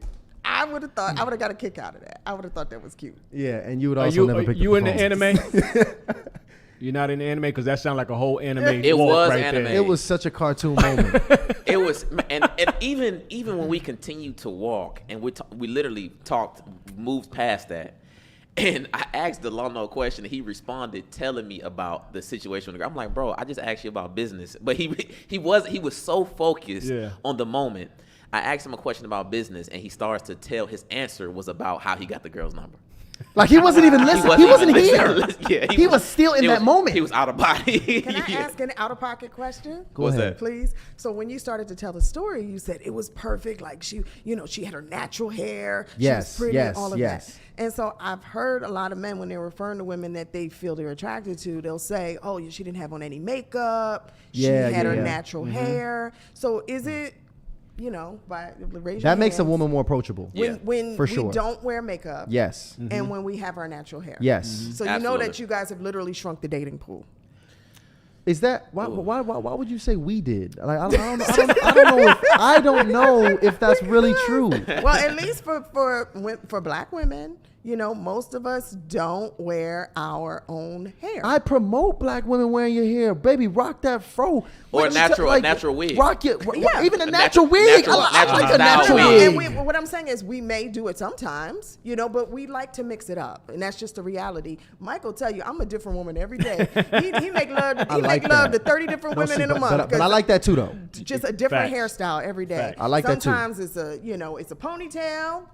Sometimes I like it's the a ponytail. clip-in, sometimes it's a wig. The wig. Sometimes it's all natural. Whatever. He doesn't know who he's gonna wake up and see. So here's why I say that, though, just to give context. A woman that is dressed down natural, I automatically think down to earth. Like as a man, you think down to earth. There's probably substance in her conversation. She's probably not going to be these superficial, materialistic women, because you can just judge even when you see a man wearing a fully designer outfit, you think that's a materialistic, worldly man, versus a man that might have something else on. The first thoughts come a little different. So the natural ladies, that's why women might be surprised when you're in the supermarket and you wasn't all did up and you're like, why are these men talking to me? Because you look like you're a lot easier to talk to. Real. 1000%. You look easier to talk to. It's less intimidating to a man Wait a minute, when you dress down. That was heavy. I hope folks caught what you just threw. Because fact. that is real. And I always wonder, why do I get hit on when I'm looking cray-cray in the supermarket? See That's that? wild. So here's the thing. It's not that you looking. When you can look sexy in some sweats, Oh, yeah. and a scrunchie, we already know what you can look like done up.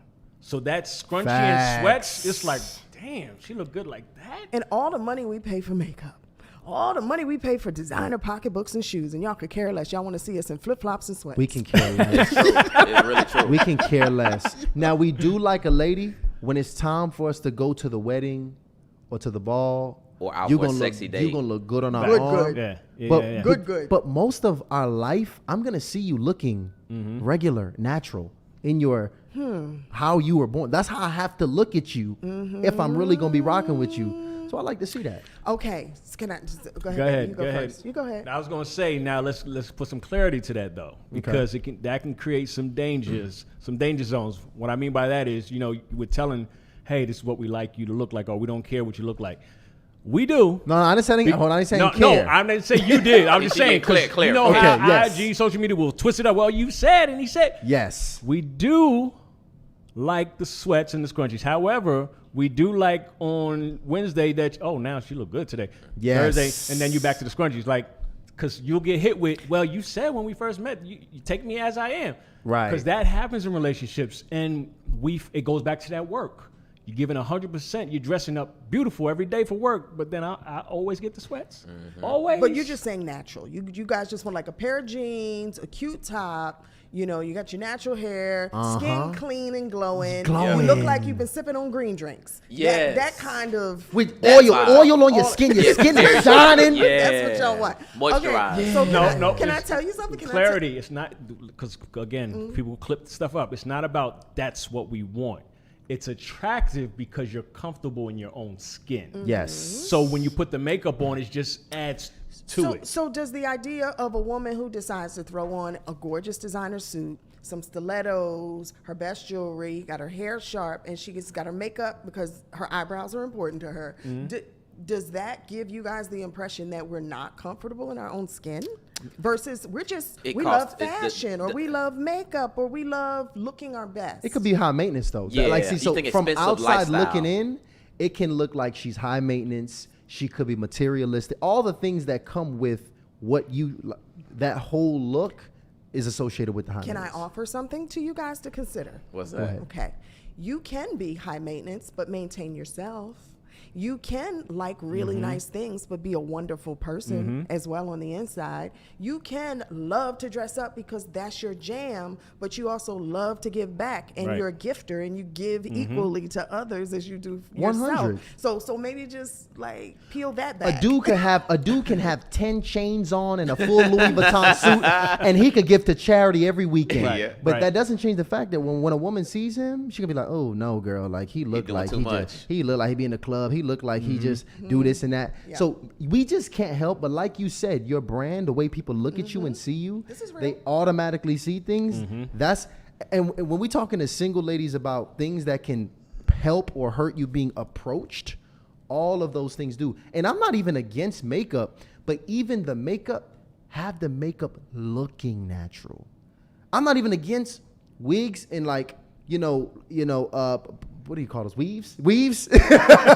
But I'm just saying, sometimes you could actually have it looking natural and chill, like you're not So really you trying don't to want do to see too the lace. much. You don't want to see the lace. No, The well, lace front. You But never I want to see the lace front. Yeah, You okay, never that's wanna not You never yeah. want to see that. So Yeah, facts. So hey, this. Go ahead. Can I say this though? Because again, I'm always feeling. I never do. I'm a man. I'm always thinking about both sides. Because here's the thing: we're not saying that you're unapproachable because of the makeup. Because at least I'm not saying that. What I'm saying is that there are a lot of females that do all of the dress up and they do everything, but then the attitude and the personality matches it, right? That's a good Versus, point. oh, she's dressed up to the nine, but then you approach her and it's like, damn, she bad. Yeah. That's true. When I say damn she's bad, I'm not even talking about the physical anymore. I'm talking about the energy, Yeah. the Attitude. exchange. Damn, that's bad, right? So I don't even care about. But then when you have those that are dressed to the nine and they acting like you can't say nothing to them without talking to their representative or their executive or their secretary, it's like, you look real ugly right now. You feel what I'm saying? Like you look bad, but you look real ugly right now. I hope everybody's listening. I want you to know I'm listening and I heard you, and y'all dropped some real gems for us to consider, because I rock with stiletto hustlers. Some of my best friends are they're the baddest jams out there. And they're also 45 and single, or 50 and single, and wondering why I go to church, I'm a good woman, like I got my education, I got a PhD or I got a doctorate, I got all this money in the bank, I'm nice, like why are people not approaching me? And it's really that simple, huh? Yeah, it's really that it really simple. is Take that the simple. makeup off and go natural.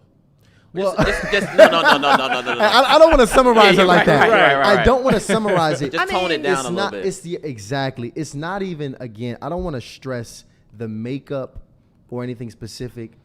It's the overall look. It's not going to be coming out glam girl, but coming out more down to earth chick. It's Like like round the way it's like girl. the brown sugar. You remember like the Sanaa Lathan brown sugar, like Yeah. how it's got the simplistic look. Simple beauty. You know how a woman sometimes like to see a man in some jeans and some work boots I and a do. t-shirt. I love it. like that simple look that just, man, you just think, man, he probably could work with his hands. He probably could do this. He Exactly. probably could see those thoughts. Exactly. We have a jeans and a boots for the women as well. Okay, now sometimes you like a man with a full suit on, right? But that's a different look. and the thoughts and the way you perceive that man is different. And when it comes to approaching, a way to make yourself less intimidating and more approachable is that simple look. It's not the makeup. It's not the trick is don't wear makeup. The trick is don't walk in all the way glam girl on 10, and you'll probably see that guys just take to you a little bit more. So not with the fuck 'em girl, fuck 'em girl, fuck 'em. Yeah.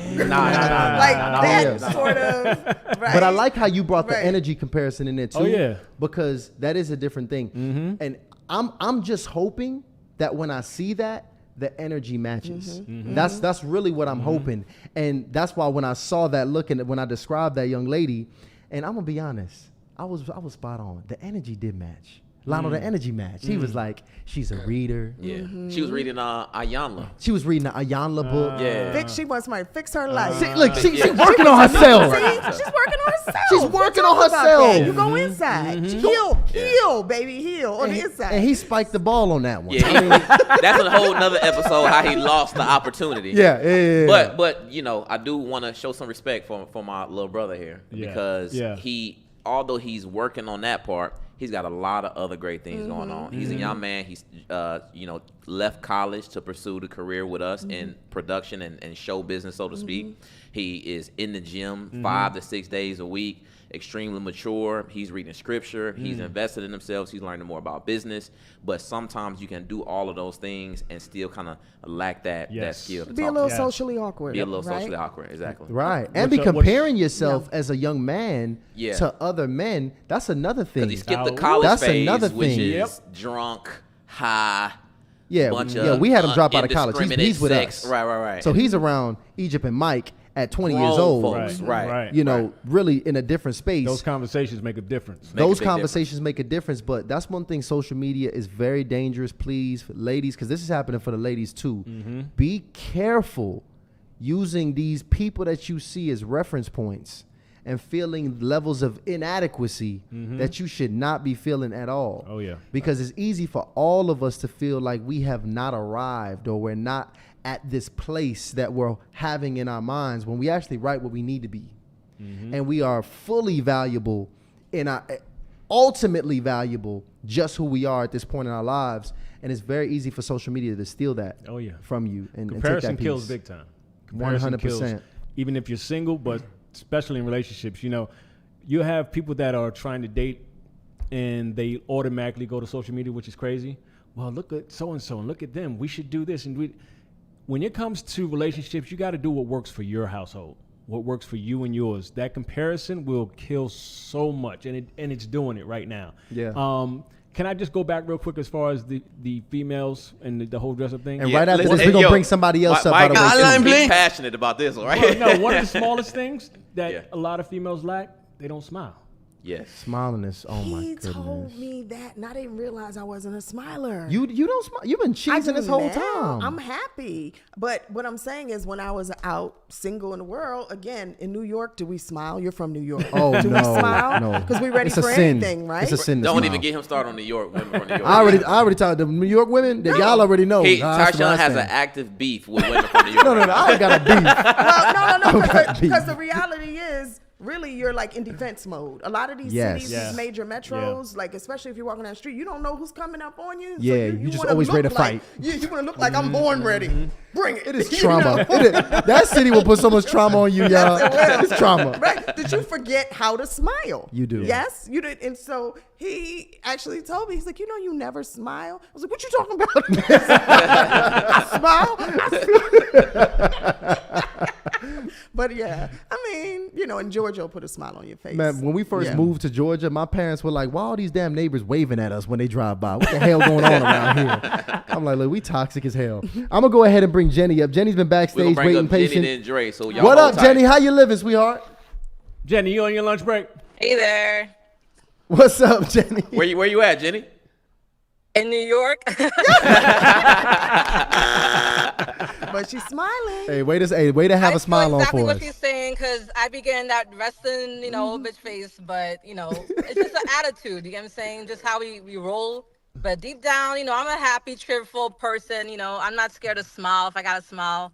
But, for the right people, you got to get that Yeah. Okay, I got a Let feel. them know you're not Facts. playing. I got Let a 'em know feeling. where you're from. I got a feeling. I know what your question is going to be. But go ahead. I want you to go ahead. Give me your age and you gave me your location. How old are you, sweetheart? I'm 37. Okay. Are And, you single? Obviously, I'm in New York. But my question is. Hold on. Wait. Are you single? Yes, I am single. Got it. Okay. What's your question? All right, my question is, I feel like when it comes to like talking to guys, I tend to be too vulnerable and open about just like my business and everything like that. Just because I feel like I have no shame in saying who I am, what I'm about. So I kind of lay it out there, but it might be too much, I guess, to throw out there for some people. Like I feel like I put more of myself out there before getting to know them to see if I really like them to continue to move forward or not. So I'm just trying to find balance in when to be vulnerable and when to kind of hold back. Saving some for yourself, right? But Or leaving space for the other person. for the other person to talk. Yeah. Yeah. It makes that's a a big good difference. Big difference. I mean, you literally just said it. You said what's going on, and that can be a deal breaker for a lot of people. They're like, as soon as she stops talking, I am out. You get what I'm saying? Because it's like it's about me. And sometimes you can say too much. For instance, let's say you would have met a person like myself in the beginning, and I see you're a nurse or you in the hospital. No, I'm a respiratory therapist. Okay, so in certain folks' mind, they're like, man, she's banking. So you start talking about your career, you start doing everything. Now this man that's heard too much is probably like, I'm not on her level. This ain't gonna work. You got some people already scared of you, right? So they're scared of the conversation. They're scared of what you may say when they start talking. Or back to, like I said before, to where you don't give them any room to feel comfortable in the situation. It's all about you. So I think you know what you're doing already and that you need to work on.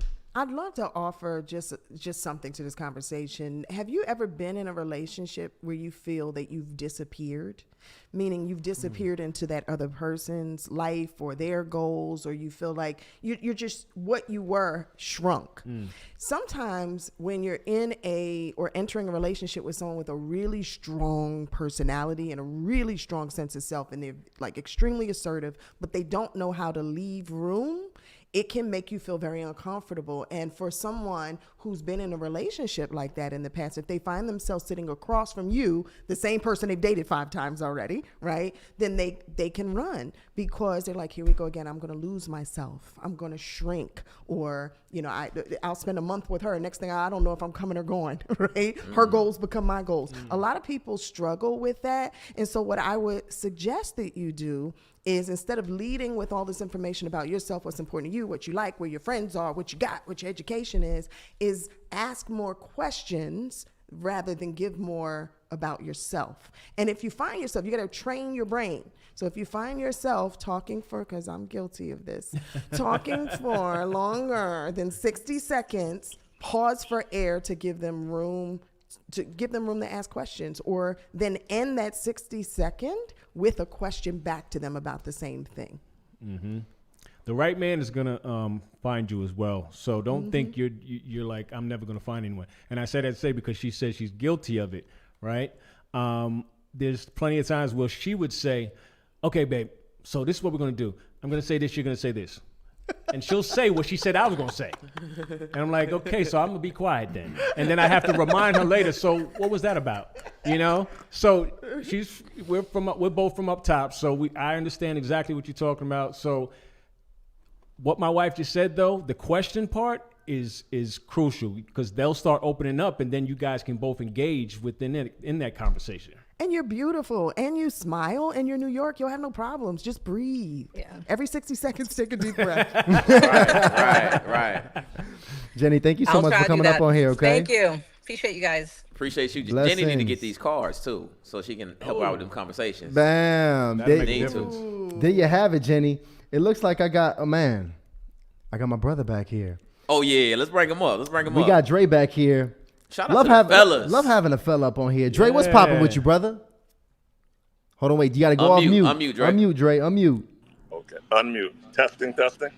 What's up, Dre? Are you at the grocery store right now, He went to the Dre? grocery store. He said, I'm going to the grocery store. Wow. Hold on, wait. Most important question. What grocery store is that? Grocery I'm store? at Sprouts. He's at Sprouts. Organic brother. He's just hey. I hope you getting that seeded watermelon, brother. It's that season. Yes, look at his card. Oh, he got the seeded watermelon. He's got the seeded watermelon. With perishable items. Hey, that's a husband's cart right there. Yeah. Let me ask you. I'm sorry. Go ahead, Dre. I want to give Egypt a shout out. I'm from New York too, Egypt. So I've been a long time fan of your work. So it's Thank great you. to virtually meet you. And shout out to your great husband as well. So let's go here for the people that don't know. Dre actually has been featured on one of our dating concepts. Nice. Hardly. We did a Hardly in Love concept a while ago, which Dre featured on. Dre, you still single? I am single, yeah. Okay, so you single. And how old are you, Dre? 42. 42. You still living here in Atlanta? I'm still in Atlanta, yeah. Okay. And Dre, you're rich, right? You ain't got to answer that. But my Dre, look, He's very successful. Dre's my business, one of my business mentors. So yeah, Dre's doing well. But check this out. What's your question, Dre? I was going to tell Egypt. I was going to tell the chat that Egypt was right. So I'm single. I'm at the supermarket in the evening. Mm-hmm. It's the play. During the week. Go during the week, and you hit it on the nose. I never come on weekends. Yeah. This is where y'all at. This is where y'all hang out. It's the hangout spot. Very true. All the good available guys are in the market on Wednesday nights. You got ladies, And you Dre, got proof. Dre, let us know since you didn't really come with a question. We're not mad at you, but you got to let us know. Being single, what is one of the biggest issues that you have in the dating market right now? I'm not having any. I just haven't met somebody who I'm compatible with for a long-term relationship / marriage. Okay. So you haven't found some, and when you say compatible, is it the way she thinks?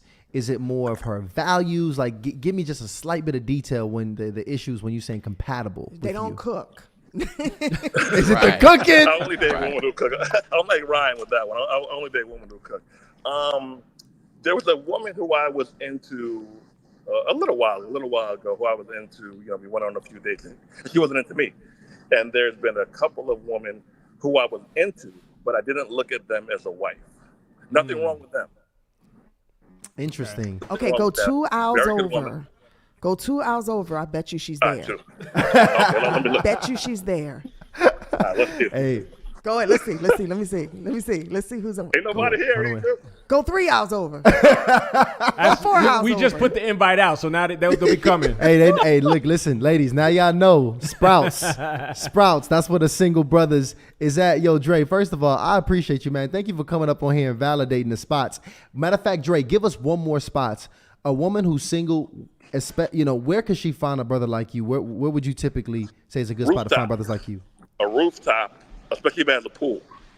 A rooftop, especially if it's a pool, a hotel rooftop, Sunday day party vibe, something like that. And wear a dress, wear heels if you got them, smile.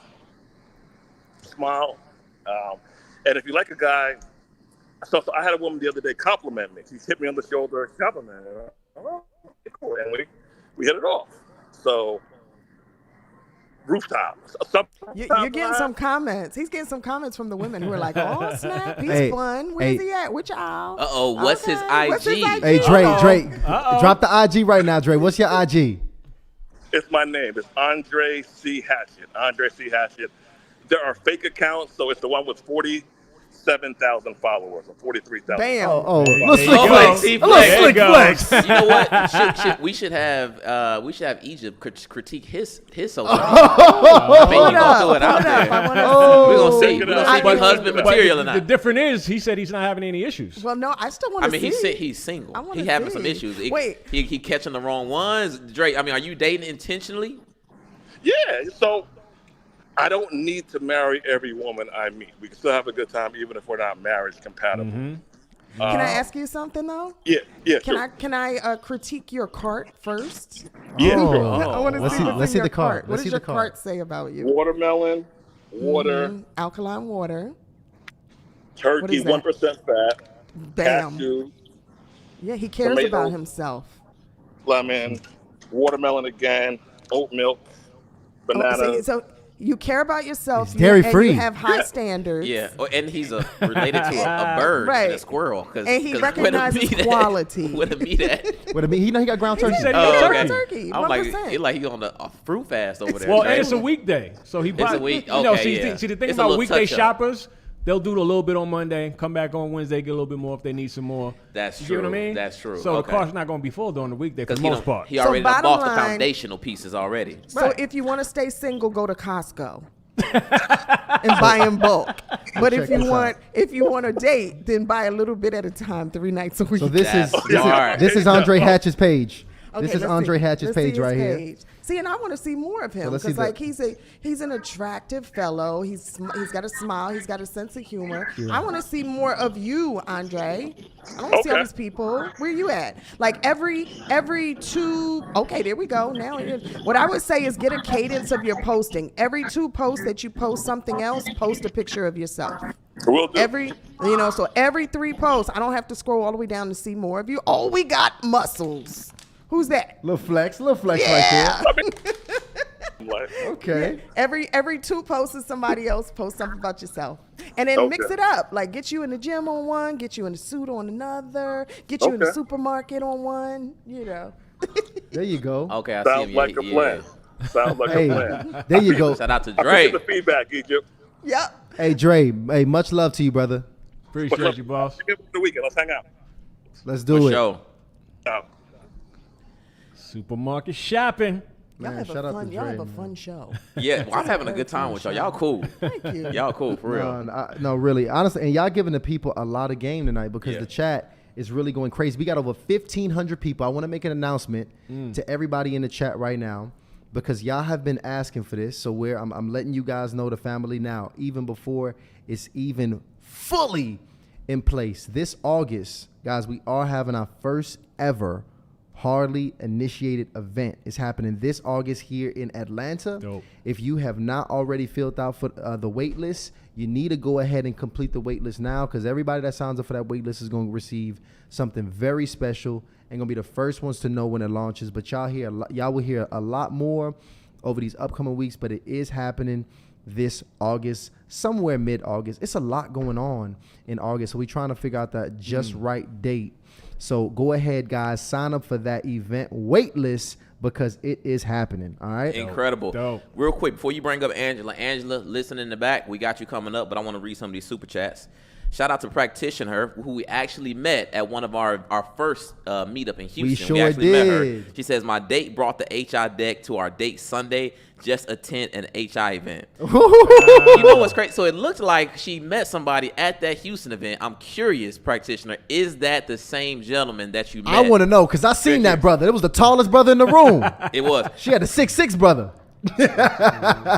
Shout out to all the new members. Shout out to Daryl. Great podcast, fellas. Got my cars out the mailbox today. Appreciate dope, the work. dope. There Yo, you the cars go. is going crazy. Shout out to, matter of fact, I'm going to go back to this one. Shout out to my girl, Benita Jackson. Wow. She says, hello, today is my 70th birthday. I am so Oh, grateful man. to the good Lord for allowing me to see another birthday. I love this couple, and I get to see them on my special day. God bless and keep you all. First of all, Vanita, you blessing us on Yes. your birthday. I know Yeah. Vernita. That's Vanita. crazy. What's Hey, up? Vernita, we talk on Insta, don't we? Vanita Jackson? And she's got her last name. I think she's one of my family members. Wow. See, we love. I just made that up. Okay. Yeah, I'm like, no, it ain't. Vanita, let me tell you, we love you. I actually mentioned you, was it last week? And I was Yeah. like, I haven't heard from Vanita. Vanita, we got your email. If you could email us your phone number, because we just wanted, I literally had not heard from you in a few weeks. I wanted to check in on you. So email us Yeah, matter of fact, info@harleyinitiative.com. we're going to give you a call, Vanita. We're going to give you a call. Little Give us your birthday phone shout number. out. We gonna, That's let's dope. Do that. That's Let's do dope. That. Matter of I'm fact, down with go that. ahead. Let's do Vanita that. Applebaum. Shout out to Absolutely. Mary Joseph. She says, I love their energy. Friends first definitely makes sense. I have a question for Egypt. How did you support your husband at a moment you knew he was wrong, but he wanted your support? Ryan and Todd, thanks. Interesting. Wow. Okay. At a okay. moment you At a knew moment, he was wrong. How did I support him? Okay, number one, so we kind of have a pact where if I'm wrong, don't tell me publicly. I don't want nobody to think that you think I'm wrong. And I'm not going to let anybody think. But when we get in the car, babe, that was messed up. Right. That was really Right. messed up what you did. Or he'll tell me, and usually it's him telling me I was wrong more than me telling him, just so you know, because I'm outward with mine. So he'll say, all right, babe, you know when you said boom, boom, boom, you could have handled that better. You know, blah, blah, blah, blah. And then so I'll listen because, again, he didn't embarrass me by getting on another team publicly. No matter what, publicly, we always on the same team, right? So he could say something right now that he's going to get in trouble for when we get in the car. But here, y'all will never know because we're on the same team. So that's how we support one another. Again, it's that mutual respect. Timing is everything. You can Big time. say Yes. what you want to say. It's how you say it, how you deliver it, okay? And when you deliver it. There I you like go. that. Great counsel. There you have it. Shout out to King Sky. He says, hit me up for the next coaching session, Ty. I'm ready to hunt.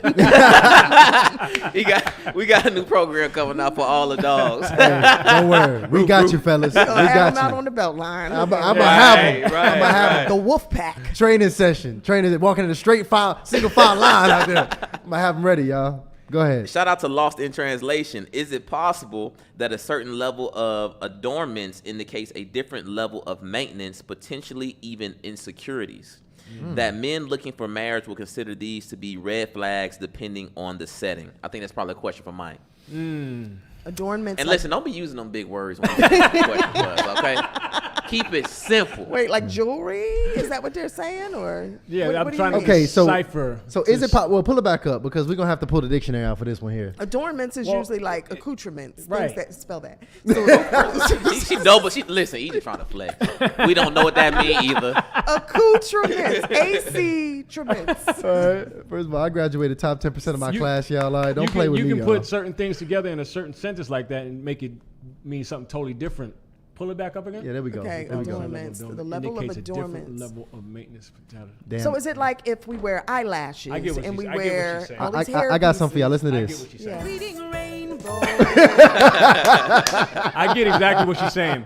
Okay, go ahead. So, red flags, yes, and I'm going to point to the fact of, well, it all depends on the caliber of man you're dealing with, right? Because not every man is going to immediately see certain things, right? Some, for instance, we're in the BBL stage where that's super popular, right? Yeah. For me, if you did it because you wanted to do it and you flaunt it because you want to do it, then it's fine. But the problem becomes when you start doing the lashes, the lace fronts, the BBLs, because it's popular, right? Or you can tell it comes across in this relationship, or when you're dealing with this person and you're talking to them and you're like, they don't even need all of this, or they didn't need to do that to themselves, or they don't need that. They're only doing all of that because there's something else that's missing, or there's a void. I thought they were talking jewelry because I got like 29 bracelets on today. And I was like, no, that does not mean that there's a level of insecurity. No. There's I like certain, bracelets. There's certain, yes. Okay. Yes, Yes, that's the okay, answer. thank you. So put them accoutrements and them adornments away. Let's make a pact. If you cannot spell accoutrements, then you cannot say it. Exactly. There we go. Go ahead. Is that the last super Yeah, chat? let's bring up Angela real quick. All right, She's been Angela. waiting patiently in the back. Angela's coming to the stage. What up with you, Angela? Hello, good evening, everyone. How are you guys doing? We I'm doing blessed. good. Wait, Blessed to hold on. see You got this accent, Angela. Where you from? West Coast of the motherland. That's what's up. Cameroon. Wait, you Cameroon. said Cameroon. Oui, je parle français. Man, I traced my ancestry actually back to Cameroon, which is Wow. super Oh, I cool. can see the hatchet bones. Yes. Wow. I love it. I met some Cameroonians in France when I went out there. A Really? bunch of Cameroonians in France. Wait. So are you live in Cameroon right now? Oh no. I wish. I went back in December, but I'm in Where New are Orleans you right now? I'm in New Orleans right now, but I'm Okay. from DMV, and I was in Atlanta last year before I moved here. Yeah, so I've been all over the place, but I'm in New Orleans right now. So what's your age and relationship status? I am 32 years old, and I am singularly single. Okay. Okay. All right. So what's your question for us today? Okay, so for Miss Egypt and Mr. Mike. So I have two questions. One is, earlier you mentioned how we need to be approachable, right? So naturally, I'm someone who I love people, but I find that that's with friendship on every level. But I find that with certain people, I have to not vet, but kind of vet, especially when it comes to the opposite sex, because I'm so like, in my culture, we just like everybody coming kind of thing, like when you see somebody, it's like your family, and then when it's the opposite sex, we just assume that you have good intentions. But I find that got me in trouble a lot recently, and I'm just like, okay, I don't want to be that person who has so many shields up. How do I find the balance with having some kind of boundaries and at the same time not being hard? So here's my joke. You have a beautiful smile. You have a beautiful accent, and you should never shy away from love and hugs and like welcoming people in. But for Christmas, we can get you a shirt that says, "If don't F with me, we're a person." So you could wear that shirt and smile and hug everybody, right? And then give them the sign, but don't, But jokes. No, I think that's a hard one, and it's also, and thank you for being so vulnerable with that, because it's hard to say like what you struggle with, and especially if you're an outward person who's very loving and very communal, and you want to welcome people in. Often those are the people who often get taken advantage of, right? Or people try to take advantage of you. I think it will work against you to start shutting yourself in, because that's just not your nature, right? And so then you're going to start coming across as inauthentic. I think be who you are, and you're going to shine. You're a light. You're one of those people that when you walk in a room, people are like, I don't know who she is, but I need to get to know her. You know what I mean? So keep being that person, but just go take kickboxing. I would agree with my wife. Don't be fully who you are. Don't stop smiling. Don't stop, being who you are. Meaning, I know the trust part is hard for you now because you got taken advantage of. Is that what you said before? Yeah. Yes. Do you mind? You got taken advantage of in what way? I don't want to say I got taken advantage of because I made the decision to open myself up to this person, but it was someone that I opened myself up to, but I realized that we're not speaking the same language. We went to the same church, and I assumed that, we're church brothers and sisters, but this person's like, trying to have sex with me. I'm like, bro, I thought we're from the same family. Like, those be the ones, girl. And he tried to break me down, made me feel bad about, things that naturally, like, he would try to, like, subliminal messages, like, trying to make it seem like I was fake, or subtle negative comment here and there, and I'm just like, where is that coming from? It's so sad, but like a lot of women, we will run to church, especially if our heart's broken, because that's how we're, especially if you're a woman of faith, you're trained to like give it to God, throw yourself on the altar. I know I did, threw my whole self and my high heels on the altar. So I think that the devil hears your prayers too, right? Indeed. And he knows where you're going before you get there. So just know that they are in the church as well. And they're in the church probably more than they're in the nightclubs, unfortunately. And so here's what we're going to do. You ready? I have learned how to bless water. And you go carry some in your pocketbook from now on. And so every I'm sorry, please say that again. You learned to what? Oh, girl, we can. You don't need to be a pastor to bless some water. You don't need to be a pastor to create anointed oil. Like do I not create anointed oil and put it all around our windows and our houses? What I'm saying is what we're gonna do. Okay, this is the plan, y'all. This is what we're gonna do. We're gonna put together our little travel kit of anointed oil and holy water. Keep it in your pocketbook, okay? And every time you go on a new date, when he's not looking, just splash it on him.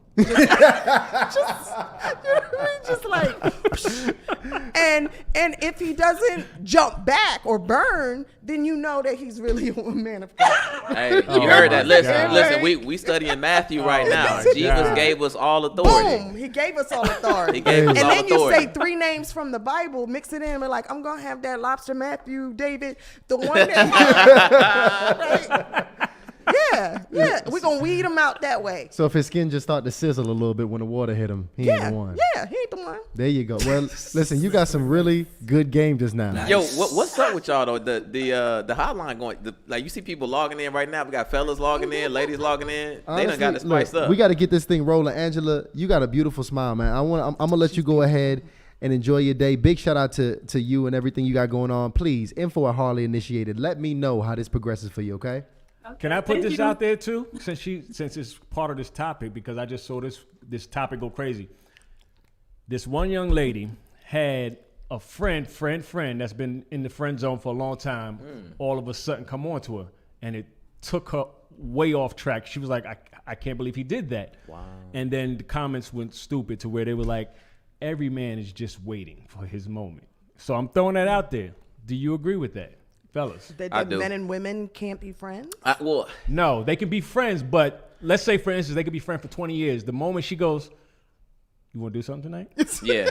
He going to be like, hell yeah. I think 9 times out of 10, that's the case. That's the thing. 9 times It's majority of the time. So I say that to say, when a man says, nah, I ain't with the whole you being friends, or nah, that ain't cool, it's because we know there's no such thing as just wanting to be a friend. Wait a minute. You drop the dime on him and go, you want to do something tonight? Baby, you have a lot of female friends.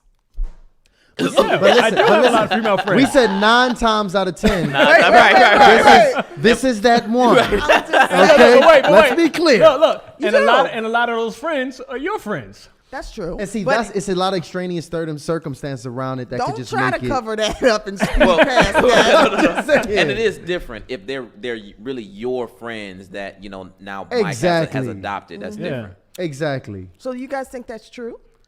I think that I'm talking about high percentage of men are going to convert. Mostly. Yeah. Wow. Mostly. And that's why when you're with certain men of a certain caliber and they're like, nah, matter of fact, when we had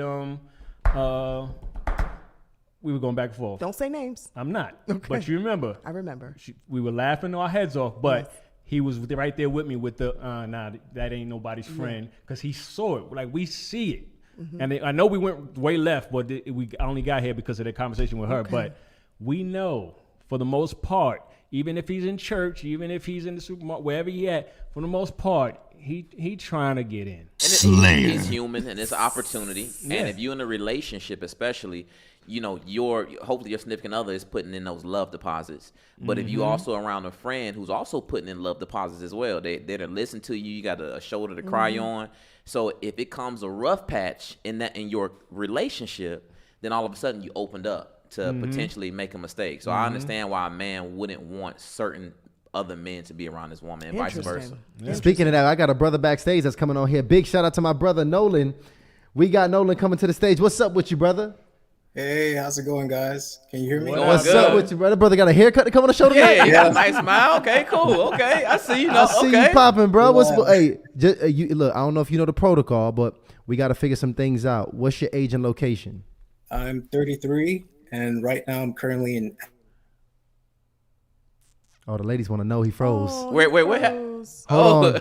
The ladies, they're like, no, he's got a haircut. Wait, damn. Don't hang up on him. Get him back. Hey, bring back Nolan. Nolan got to get some of this ovation. You got to be smelling good over there. We got to get you back, Nolan. So when you get ready, to get your Wi-Fi together, because you got to get your Wi-Fi right, Nolan. We want to figure out what's going on with you. So Nolan, get it together back there. The chat say the devil is busy. The devil is busy. Go Nolan. Oh my God, y'all off the chain. He's cute. Match him up. Nolan, come on back, bro. Go to the other side of Starbucks.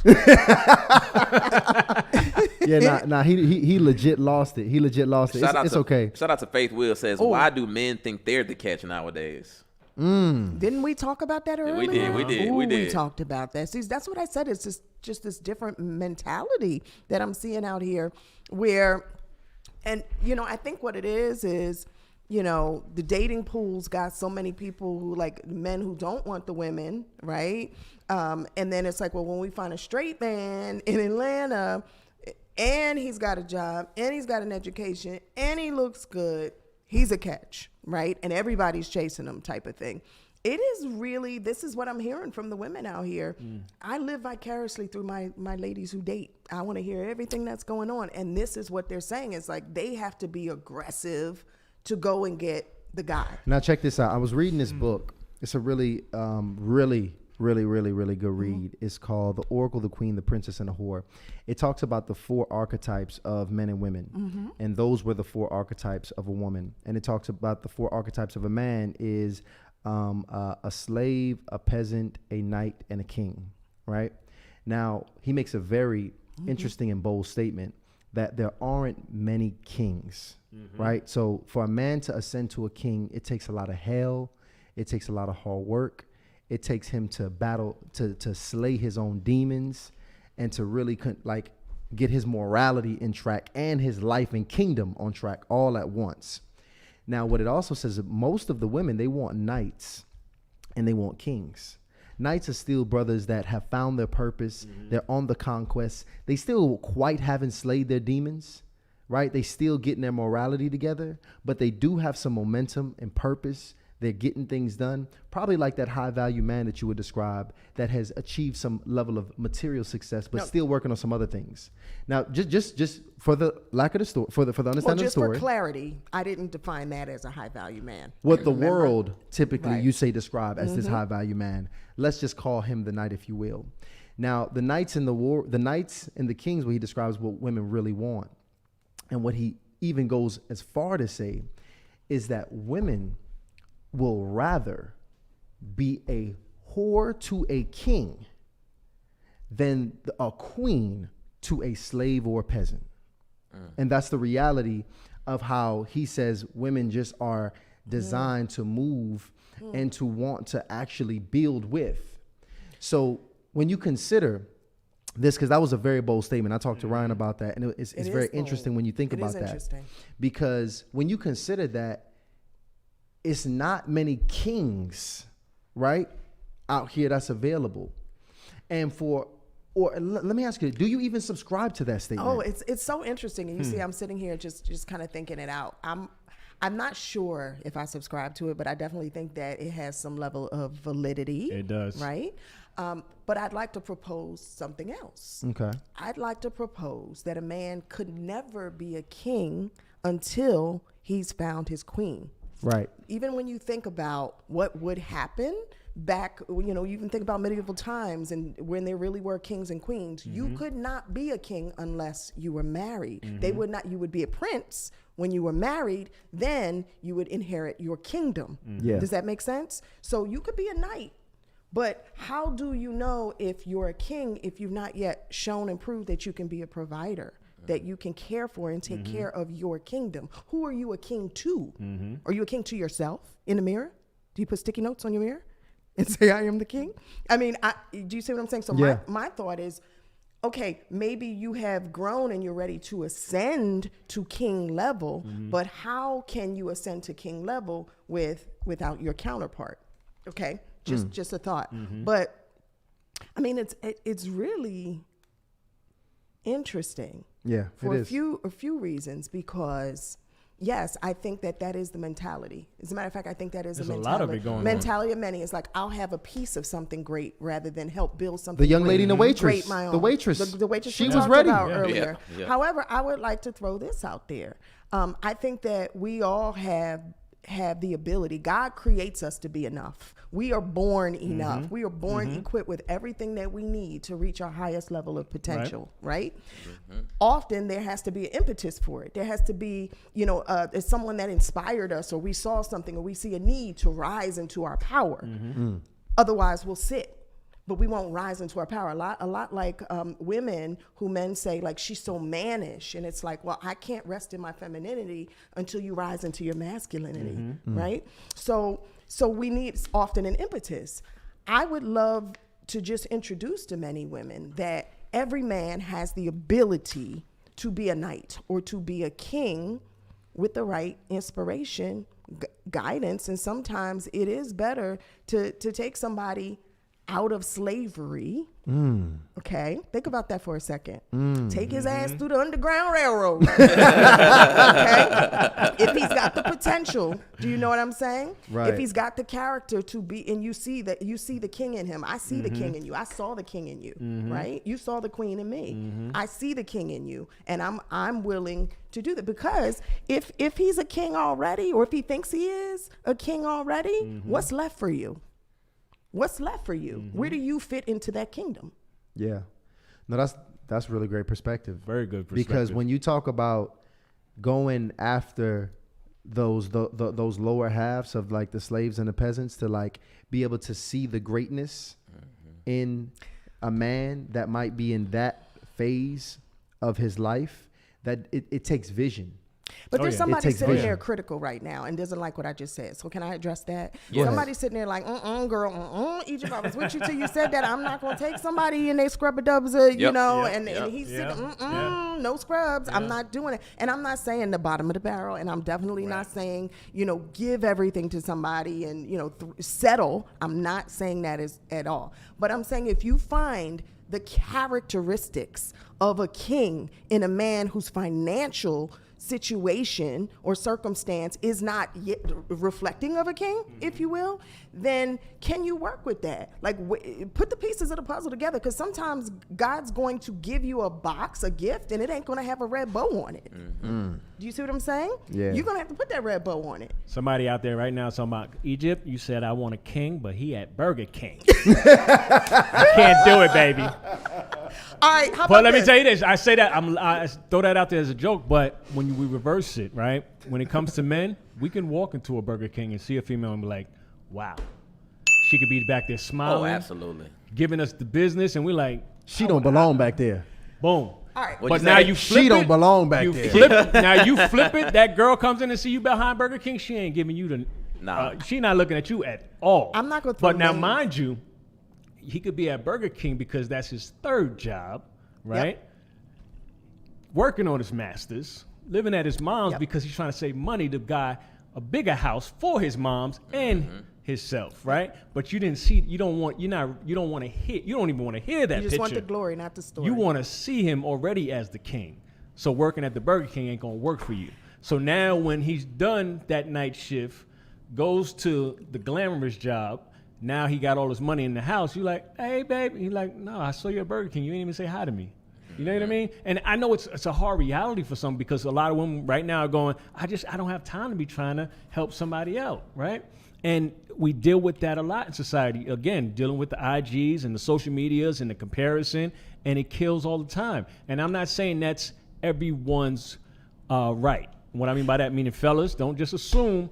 Well, you heard what Mike said. You heard what Egypt said. I could be at Burger King and I can get you. Just help me out, because I don't like when men do that. Exactly. I don't like when men do that. Well, Facts. I'm trying to build myself, but bruh, you at the nightclub every Saturday. Stop. But it's You just feel what I'm it's saying? really just Yeah. about, we're trying to get you to break out of a certain like in the box thinking, because here's the truth: most really wealthy people don't wear their wealth. They don't drive their wealth.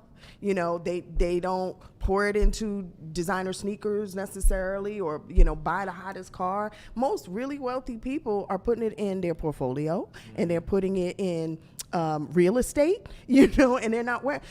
But people with a lack mindset, who feel like they have to wear it and have to have the hottest everything, got to drive the hottest everything, those are the people who are getting the attention. Those are the people you're chasing because you think that's a king. No, a king plans. A king builds. Yes. And a king sacrifices. So I would just really, to answer your question directly, how do you define a king? And first of all, we actually got my brother Nolan that came back, so we're gonna bring him I like that. into the conversation. Yo, here. Mike and these, y'all got some. Hey, I can tell they in the business. honestly, they got some good wins. No, first of all, They got great how y'all wins. feeling right now? Y'all We good? Say Bro, good win? Like y'all's energy has These been type of Stamina. conversations add to the fire. You feel what I'm saying? Yeah. So we can do this all night. See, all I like night. that. You I gonna like attack that. me in the car? You gonna attack me when we get to the car? You gonna attack me? Attack you in a good way, yes. Right. I like this. It's going down over here, y'all. We gotta look. Before we get Nolan, and I want to say this because we haven't said it all night, and because we said it on our podcast, because if you see the flyer, because we were gonna switch that. Yeah. What's up? We are not trying to tell you what to do, teach you how to do it. We're just giving you our experiences, and you choose what works for What works you. for you, what you wanna take okay? away from Because we're not experts. We tell folks all the time, we're not experts. We're just sharing through experience. There you go. They just successful and happy and been married for 20 years. Hey, but you do what you want to do, all right? But you do what you want to do. Nolan, what's up with you, brother? Listen, you got your Boost Mobile Wi-Fi together, brother? Yeah. Yeah, I got it. The technical issues solved. Okay, cool. Well, listen, you cut off right when you was about to tell us your age and your location. What's your situation? Okay, so I'm 33 years old. Right now I'm in Auburn, Alabama. I'm in graduate school. studying to become a physician assistant. But I'm originally from Georgia. Okay. My question is, I'm single. Come on, you know that's what they want to hear. Come on, don't try to skip past that. But go ahead. What's your question?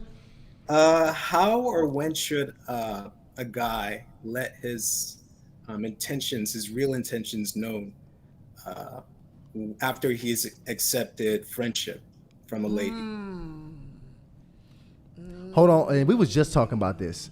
So when you said after he has accepted friendship, is this a friend zone situation, or have you already, is this a woman that you approached, and got her number? Just so I can get context around this relationship. Well, I was talking to a lady before the start of my program, and I feel like I dropped the ball because I applied too much pressure. Like, I took her out on 4 dates. I paid for everything.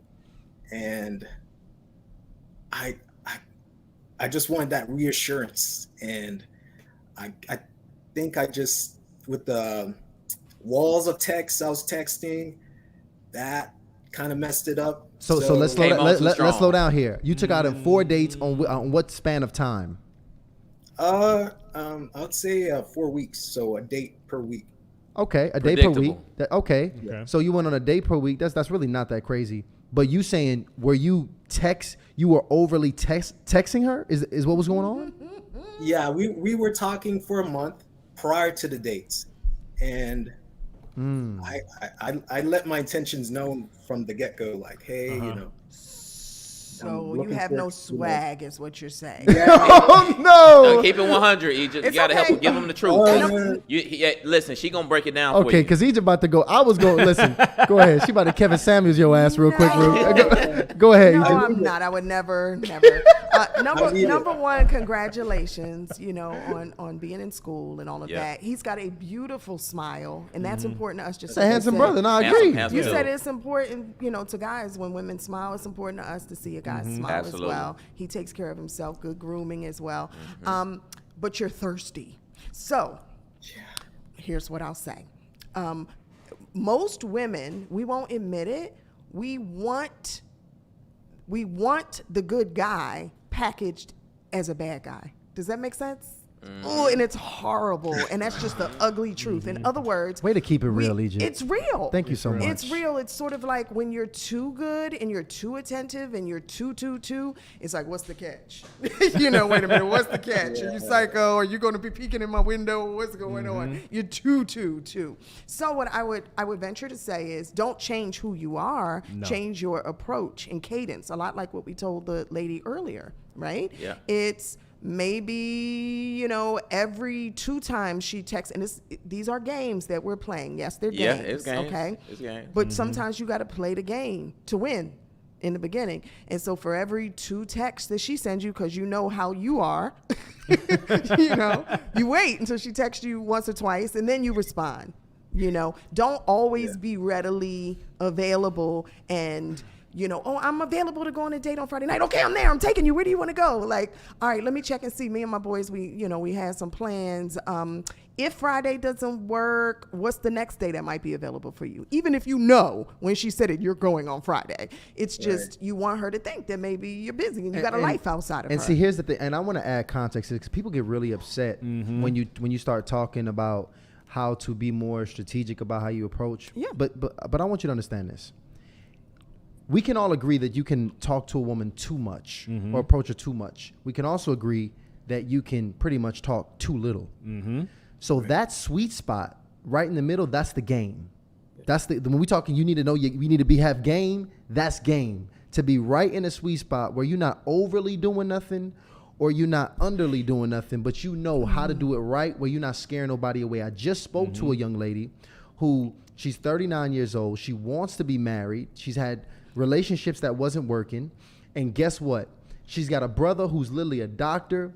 He's in the church. He's a man of God. He's masculine, all the things that she wanted. But when I tell you, this brother is coming on to her so hard. Number one, he scares walked up to her, said, I'm looking for a wife. Pretty much stated his intentions. Creepy. Stated his intentions from day one. He thought this was a noble thing. He thought this was an honorable thing. Because women, when you listen to women, they'll say, I want a man to come up and tell me his intentions. No. Okay? Don't be walking up, shaking hands and telling you. On top of that, he called her on FaceTime. First, she didn't pick up. A few minutes later, he called her on the phone. She was still busy. He sends a text. Now, this is a man who's pursuing, right? Because women say they want a man to pursue, so I'm pursuing. I'm doing what they tell me. But it's a too much and it's a too little. Yeah. So you got to figure out what that sweet spot is, and that's what Egypt is telling you. And I'm talking to all the people that's mad about the game that you're giving. No, and they can get mad. I'm okay with y'all being upset with me, but I'm just going to tell the truth. That's the truth. What we're here But for. we also got to understand the day and age we're in as well, too. Because I literally just saw it pop up when we first sat down. A young lady said, why do certain men text too much? That was the first thing that had popped up, right? Now, in this day and age, what I've noticed is that a lot of folks are like, don't talk to me until Friday, or don't talk to me or don't DM me on Thursdays at 1 p.m. It's so weird. There's a lack of conversation. You literally got to read the room. And when I say read the room, I'm talking about society right now, right? Yeah. To where a gentleman like him would have been the catch a few years ago, right? Certain women would have wanted what he's doing right now. But right now, a lot of females just don't want to be texted to. But also, there's a lot of weirdos out here. So can we address there that? Is. Lots of weirdos. There is. No, and there's so many. There's more weirdos than there are normal people in the world. How do we know you're not a weirdo if you're acting weird? You know, like, how do we know you're not a stalker if your communication is on stalker level? Like we don't know that, and so just know that everybody is proceeding with caution, as should you. Okay, as should you. And so just kind of pull back a little bit. And that's not being deceitful. That's not playing too many games to me. I think that that's using discretion. Yes. And recognizing that, you know, at some point in the game is going to recognize game. Like if you're doing it right and playing the game right, she's also playing the game, and y'all gonna meet each other at a point where neither one of y'all want to play the game no more. Now it's time to get serious. Yes. And then that is where you put it all away, and you can open up and really show yourself and really pursue and be thirsty, because she's gonna be there with a bucket of water for you. You know, but in the beginning, that is very scary. So don't rise to stalker level. Back off a little bit. Go on a date and then make yourself available. Go on a date with somebody else, you know, make yourself unavailable. You have to train your brain that way. And I'm going to be honest with you, too. To each his own. And I'm going to play devil advocate. And here's why. Because there's somebody sitting home again, like myself, meaning at the time. Because if we take it back, we're going to keep it 100%. Our story could be a movie. But however. I know what you're going to say. However. We got it in early. No, we didn't. Yes, we did. Slayer. Stop. We keeping it in 100. No, we didn't. Right? And what I'm talking about, conversation-wise. Oh, conversation-wise. After the nightclub, yeah. When we finally, you know, whatever, gave you my number, gave me mine, I called you that same night. And it was about, are you getting home safe? At You 3 all right? in the morning. 3 in the morning. After the nightclub. You good? Boom. Next day was a text. Then I'm overseas traveling. We texting every day, right? To each his own. That's not true. You said you were going to keep it 100. I'm keeping it 100. You're keeping it 75. Listen to what I'm saying. Let me finish. Also, the level True. of depth that But I'm sure y'all was getting too.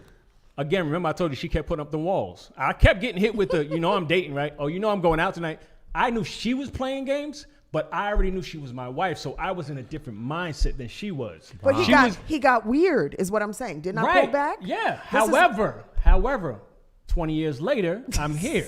You get what I'm saying? So I'm only saying to each his own. You got to understand who you're dealing with, the time, the frame, everything. Because if I was in her space of playing the games, we probably would never been here. This is true. But my mindset was, that's my wife. I'm gonna let her play the games, but I'm gonna maneuver through these games the way I know I need to. But you did pull back when I told you it was weird. Facts. Okay. But I'll say I didn't this. go anywhere. No. One thing I hear about your story that I don't think is present in this story, and this is so important. This is so very important when dealing with women, and I've dealt with a lot of women, so I know. When a woman likes you and is interested with you, the amount of grace you have with that woman, you could be weird with a woman that really likes your ass. When difference. she's genuinely interested in you, I could stumble, I could stutter, I could slip and fall on a date. I could make so many mistakes with a woman that really likes me and trust me, it's cute. It's all good. It must have been a slip up. I'm going to give him a second chance. But the dude that's walking on eggshells, she really don't even know if she need to be with you, but she giving you a chance. She not really that attracted, but she hoping the attraction falls out the sky because her friends told her that they need to give you a shot. The dude she's really not that into, you're walking on eggshells. Yeah. And you are dealing with a woman who you already was doing a bunch of texting and talking to, which it sounds like if you were over texting you, she was already losing attraction from the jump. And maybe she really wasn't even that into you at the point of you getting a number. Right. So you are either increasing or decreasing the attraction of the woman throughout that engagement. And it sounds like you didn't even have room to decrease attraction. So that's my point. Like, so if Before we go on, if the somebody attraction- say put up Nolan's IG. Oh, yeah, okay. yeah. But that's where like you gotta have a little swag too, like build up your swag factor too, because Build up the swag. we cannot be attracted to you, but sit down and have a conversation with you, and then call our girlfriend right after and say, "I'm in love." I'm in love. That's she's true. like, well, he was that cute. No, he is ugly, fugly. He is ugly, fugly. But oh my God, our conversation was that bomb. There was a connection. Yes. There was a connection. Yeah. And Yes. so build up that swag factor too. Yeah. I really like y'all's counsel because you're giving him the tactical, right? Because sometimes you got to start with the tactics, the Right. game, Facts. but then you also giving them the mindset. And I actually this resonates with me a lot because I was having this issue, and Tysean knows I've been through my journey of dealing with women. And what I came, because I studied the game, like I was doing all kind of tactics. I was, I'm not gonna get too. We want to know. But- Inquiring minds want to know the tactics. But the thing is, what I realized, it was really a self-worth issue. Like I would objectify these women because when I would meet them, just like a woman would think she meets a guy and all of a sudden she's thinking about marriage, I would meet this woman and I'm thinking about getting her into bed. And the thing is, I would spend all of my time. These women would occupy all of my mental space. So I would text them persistently. I would contact them. I would even overlook all of the signs of disinterest, and I would still continue to pursue them. But once I started to get some business about myself, I started to take care of myself. I started to really love myself.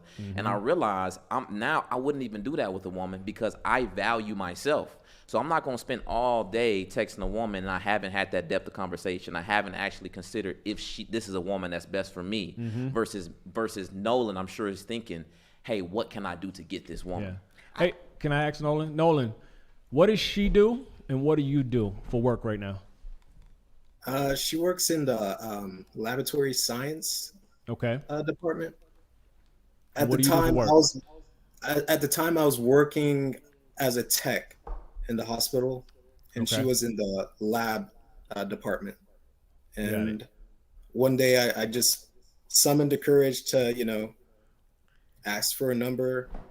And You want to went give from her there. the needle. Yeah.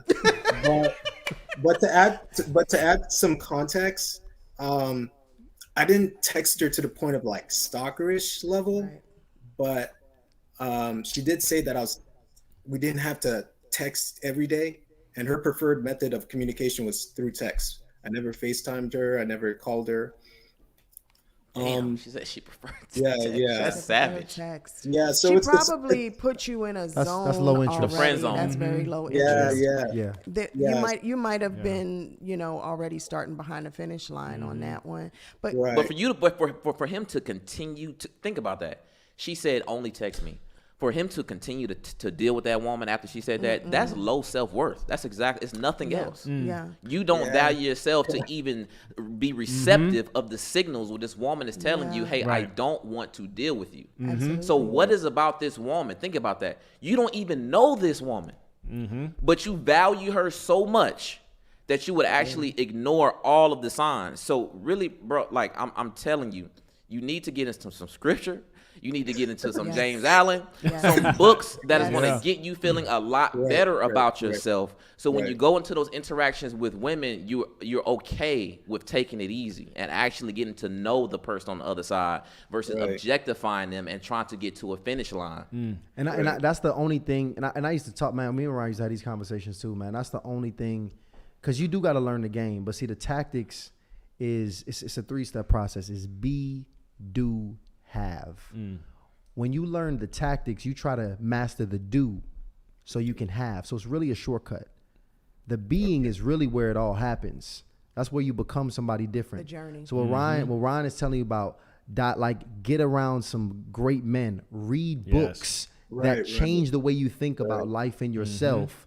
All of a sudden you would naturally do things and operate a lot differently. Don't get me wrong, I still see value in you learning just fundamentally communication skills, because that's what we're talking. But it might be something underneath why you're communicating this way. So do we still have that library in there, Ryan? Yeah, we do. It's Check in the it out. Yo, description. we have some really great books in the Harley Initiated Library. Go ahead and jump in there, because it's books that I absolutely recommend all men read. There's Way of a Superior Man. Every man needs to read that. The Masculine in the Relationship is like more managing a woman. You at the beginning, Models by Mark Manson. Yeah. Just start there. Mark Manson and Way of a Superior Man. Really two great books to go ahead and pop off to just get you some momentum. But start there, bro. Get the inner work going.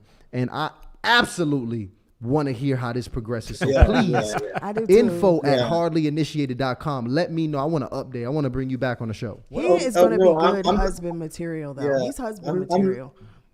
Hold on, man. I want to hear Egypt right here. Egypt is giving you flowers right now. I want to hear this. Hold on, please. Well, he is. And even though he may not be recognized for who he is right now, this brother's got a plan. He's working towards something. He's got a lot of true potential.